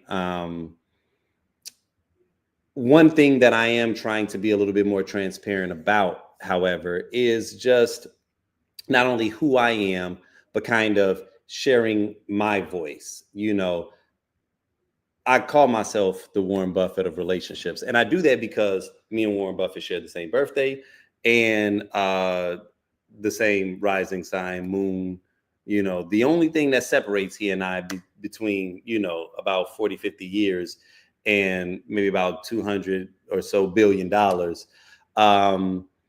is not much, right? But you know, the reason that I say that I am the Warren Buffett of relationships is because similar to him in Berkshire Hathaway, which is kind of like a organization that has a lot of different well-producing companies under it, I feel that way as it relates to the wealth that is a byproduct of the people that surround me, right? And I'm talking specifically like my friends, my family, my loved ones. It is an area that I am unfairly blessed in, right? And you know, it started dawning on me recently that like, okay, you can't say that you're the Warren Buffett of relationships and then just like hoard that value to yourself, right? Because if I am on some level a magnet of incredible people and I have the capacity to recognize the value that they possess, and they simultaneously recognize the value that I possess, then one of the best things that I can do is to share those relationships with people, right? And to start being a little bit more transparent with my internal world. You know, that's more or less all I did with Tequila Tales, full transparency, right? I created the event that I thought would be dope to attend, right? I'm never surprised when people come in and share something that's incredibly deep and like heartfelt and private, because people do that with me on a one-on-one level. It's something that I think they sense in me, and I know what it is. It's the authenticity. It is the fact that at my core, I loathe being anything less or different than who I am at my core. So if you don't like me, I am fine with that, right? Because you really don't like me. You know what I mean? Because I didn't show you anything else but me. I may not have even shown you all of me, but I didn't show you something that was not me, right? You're never going to fall in love with me or a piece of me that is not me. So if you fell in love with Tequila Tales, if you rock with that brand on some level, you fuck with me. If you rock with the script on some level, you fuck with me, right? Because I am so baked into the fibers of what it is that I do that I cannot produce something that is less than who I am and what I feel. You know, one of the things that I've been talking about a lot recently, which is kind of like my rallying cry, is this need for us to fight for reality, right? Fighting for reality is also us fighting for authenticity. It's also fighting for our expression. You know, it's us understanding that who you are and what you are may not always adapt well to what the algorithm wants to push. And we are going to be increasingly persuaded to present something that is fake to the world because we care more about engagement. We care more about the feedback than we do the expression of our authentic selves, right? They've created a mechanism that can show you in real time whether or not people are like rocking with what it is that you're saying. Like even as I'm doing this live, I get an opportunity to see how many people are watching actively, right? And if you're not cautious, you can start to maneuver and manipulate yourself based off of your attempt to get more people to watch. Oh, okay. Oh, y'all like it when I did that? And like Pavlov's dog, I got to become that, right? And I get it. That's business. It's supply and demand. So on one level, we understand what the laws of supply and demand are, but it becomes dangerous when it becomes your identity, right? Because your identity is now based off of metrics. And it'd be one thing if those metrics were legitimate. It'd be one thing if those metrics were honest and fair assessments of who you are and the value that you add. But these metrics, these levers are very susceptible to manipulation. And if we are not careful and we are basing our identities and how we feel about ourselves off of social media metrics, feedback, response, the comment section, what is trending, then we are opening ourselves up to another form of control. We think it's freedom, but in reality, they are controlling us. Because I'm not someone that believes just because something didn't go viral that it wasn't dope as shit. That just because the masses didn't buy it en masse, that it does not have value, right? And the reason why I'm saying this is because that is what is going to happen if we allow the system to dictate the culture. They are learning how to mimic who we are through AI. I literally just saw another clip today. There is a guy that has an entire page where it's like this set of funny videos that he's creating through AI. And one of them is a series. And it's some Black woman who's got a bonnet on her hair and she drives an Altima, right? And this Altima is doing some crazy shit, okay? I'm not even gonna pretend like some of the videos are not actually kind of comical on a slapstick type of a way. But I can't even allow myself to fully laugh because I'm like, one, you're mocking Black women. Two, you're mocking Black culture. And three, when I look at the avatar on the profile picture, it's some random photo. I don't even know who this is. This might be some white or Indian coder that knows how to use these apps, and he's just plugging in these prompts, and now he caught something. Because this Ultima is doing some crazy shit. Like I said, if I showed it to you now, you might laugh. Because one or two of them, it's like, okay, but this is dangerous because of not only what it potentially does to the image of Black people. This is the new Amos and Andy, right? This is white people that can now fully cosplay Black people, and they no longer have to go and search for the Black person or the Black people that have absolutely no self-esteem or no self-worth that will stoop to that level to do whatever Sambo minstrel show that they want to. No, they no longer have to find the person that does not have that heart because they can create it through AI. And I don't even know how we fight against it. I don't like who do we as a culture take to trial? How do we fight against this? Especially at this stage in the game.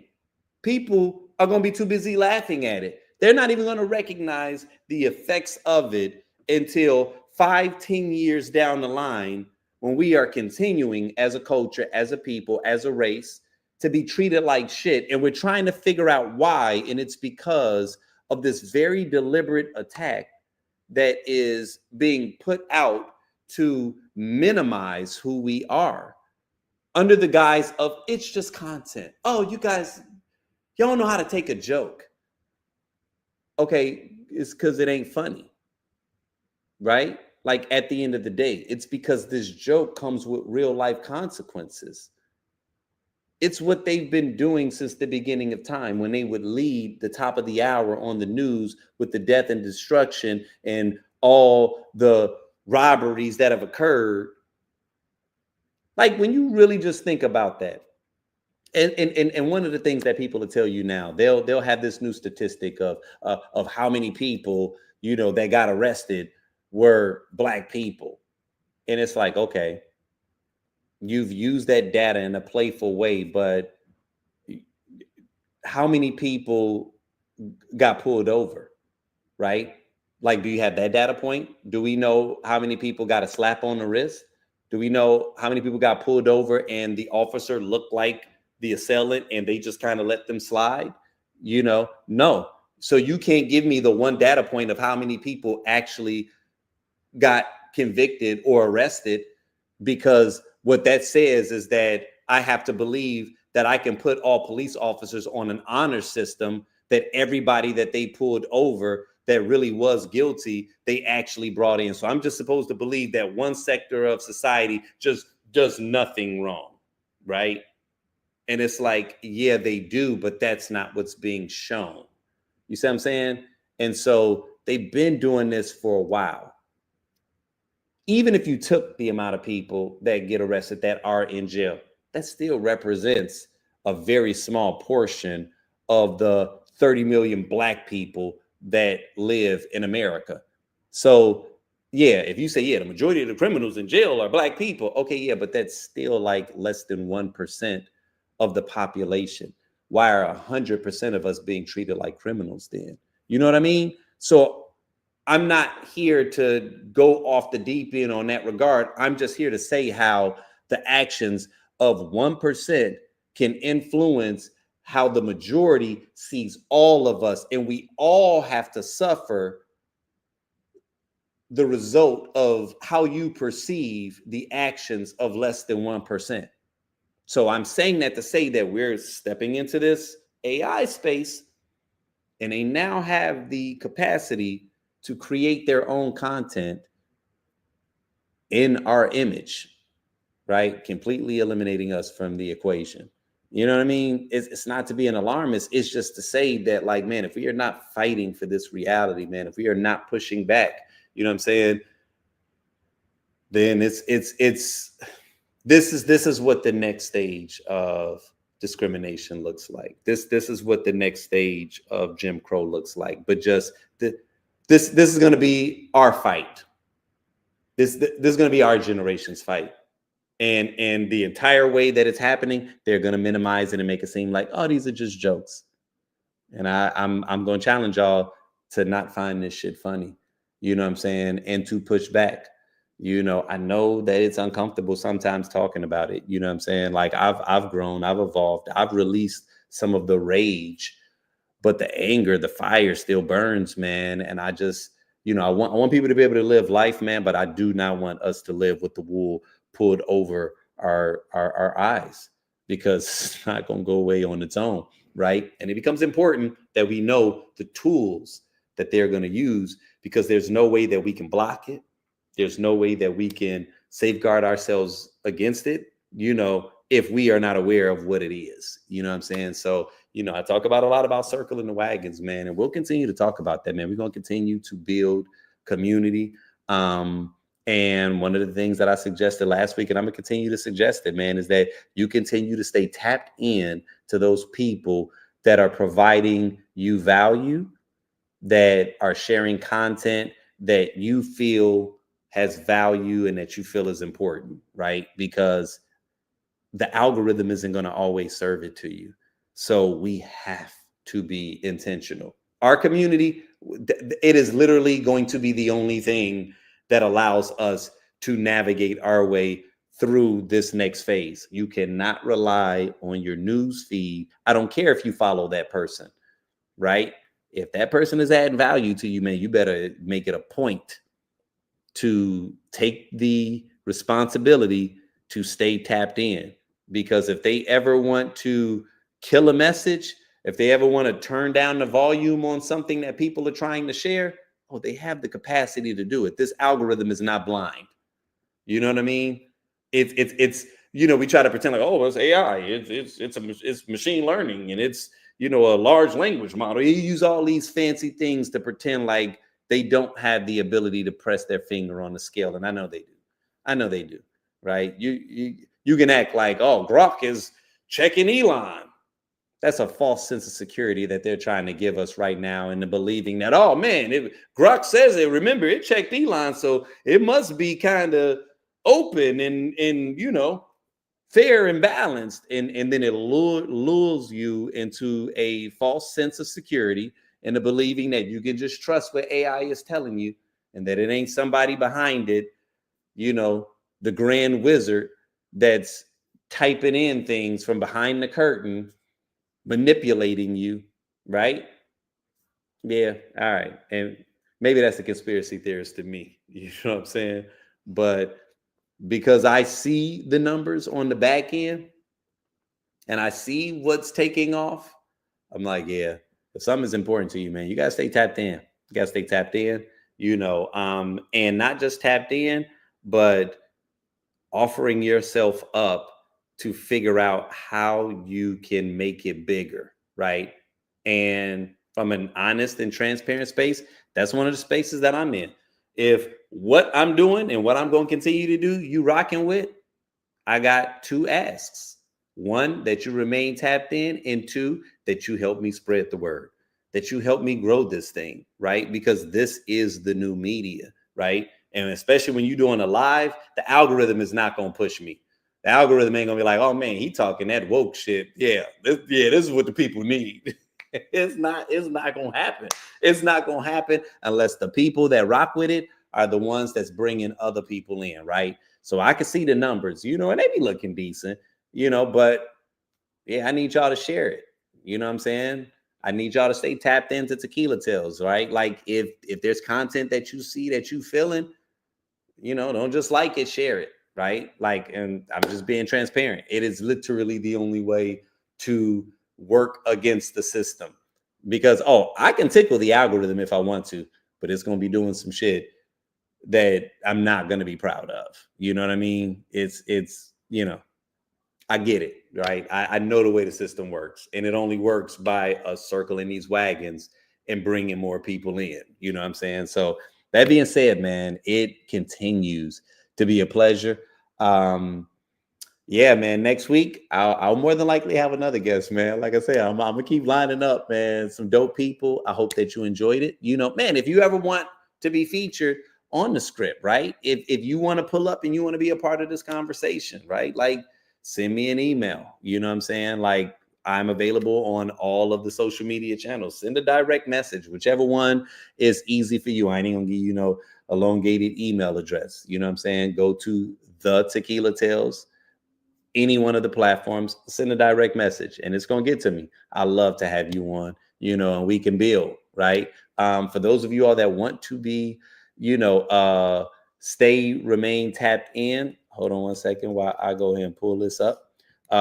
There's two things that I want to share with you that's important. So one, you know, it's this thing called feel like talking, right? And there are times where you know that you got something on your mind, and I'm not talking about therapy, because I'm a big advocate of therapy, and there are times you need to talk to a therapist when you know you're trying to work through some emotional, mental stuff. But I'm the one that you call when you're trying to work through some creative stuff, right? There's a lot of times that people are stuck, and you need someone with a creative mind to help you navigate that terrain, right? That's kind of what I do, right? This is from a consulting space, and depending upon the industry, there's a lot of insight that I have as it relates to just the various ways that we can, you know, not only grow your brand or help you navigate a tough space that you may be in. I want to invite all of you guys, tap in, reach out to me. You know, it's called Feel Like Talking. I just put it in the chat. You should see it pop up. You know what I mean? I want you all to feel free to do that, right? Whether it's something on a creative and sometimes personal. Right now, like I said, it's not therapy, but it can be very, very helpful. And I've heard great things about it, so it's something that I want to continue to extend to those that, just like I said, kind of want that second opinion, right? From a conscientious observer. And then also, I want you guys to stay tapped in, right, to the inner circle. So I just posted this one right here. This is just our SMS text list. It just keeps you in the know if I'm ever coming to your city. You know what I mean? Like, we're still building this thing, even though I'm concentrating in this virtual space. Tequila Tales is still alive, and we're going to be doing some really interesting things probably inside the next like month or two. So be on the lookout for that. It's going to be, we'll call it Tequila Tales 3.0, right?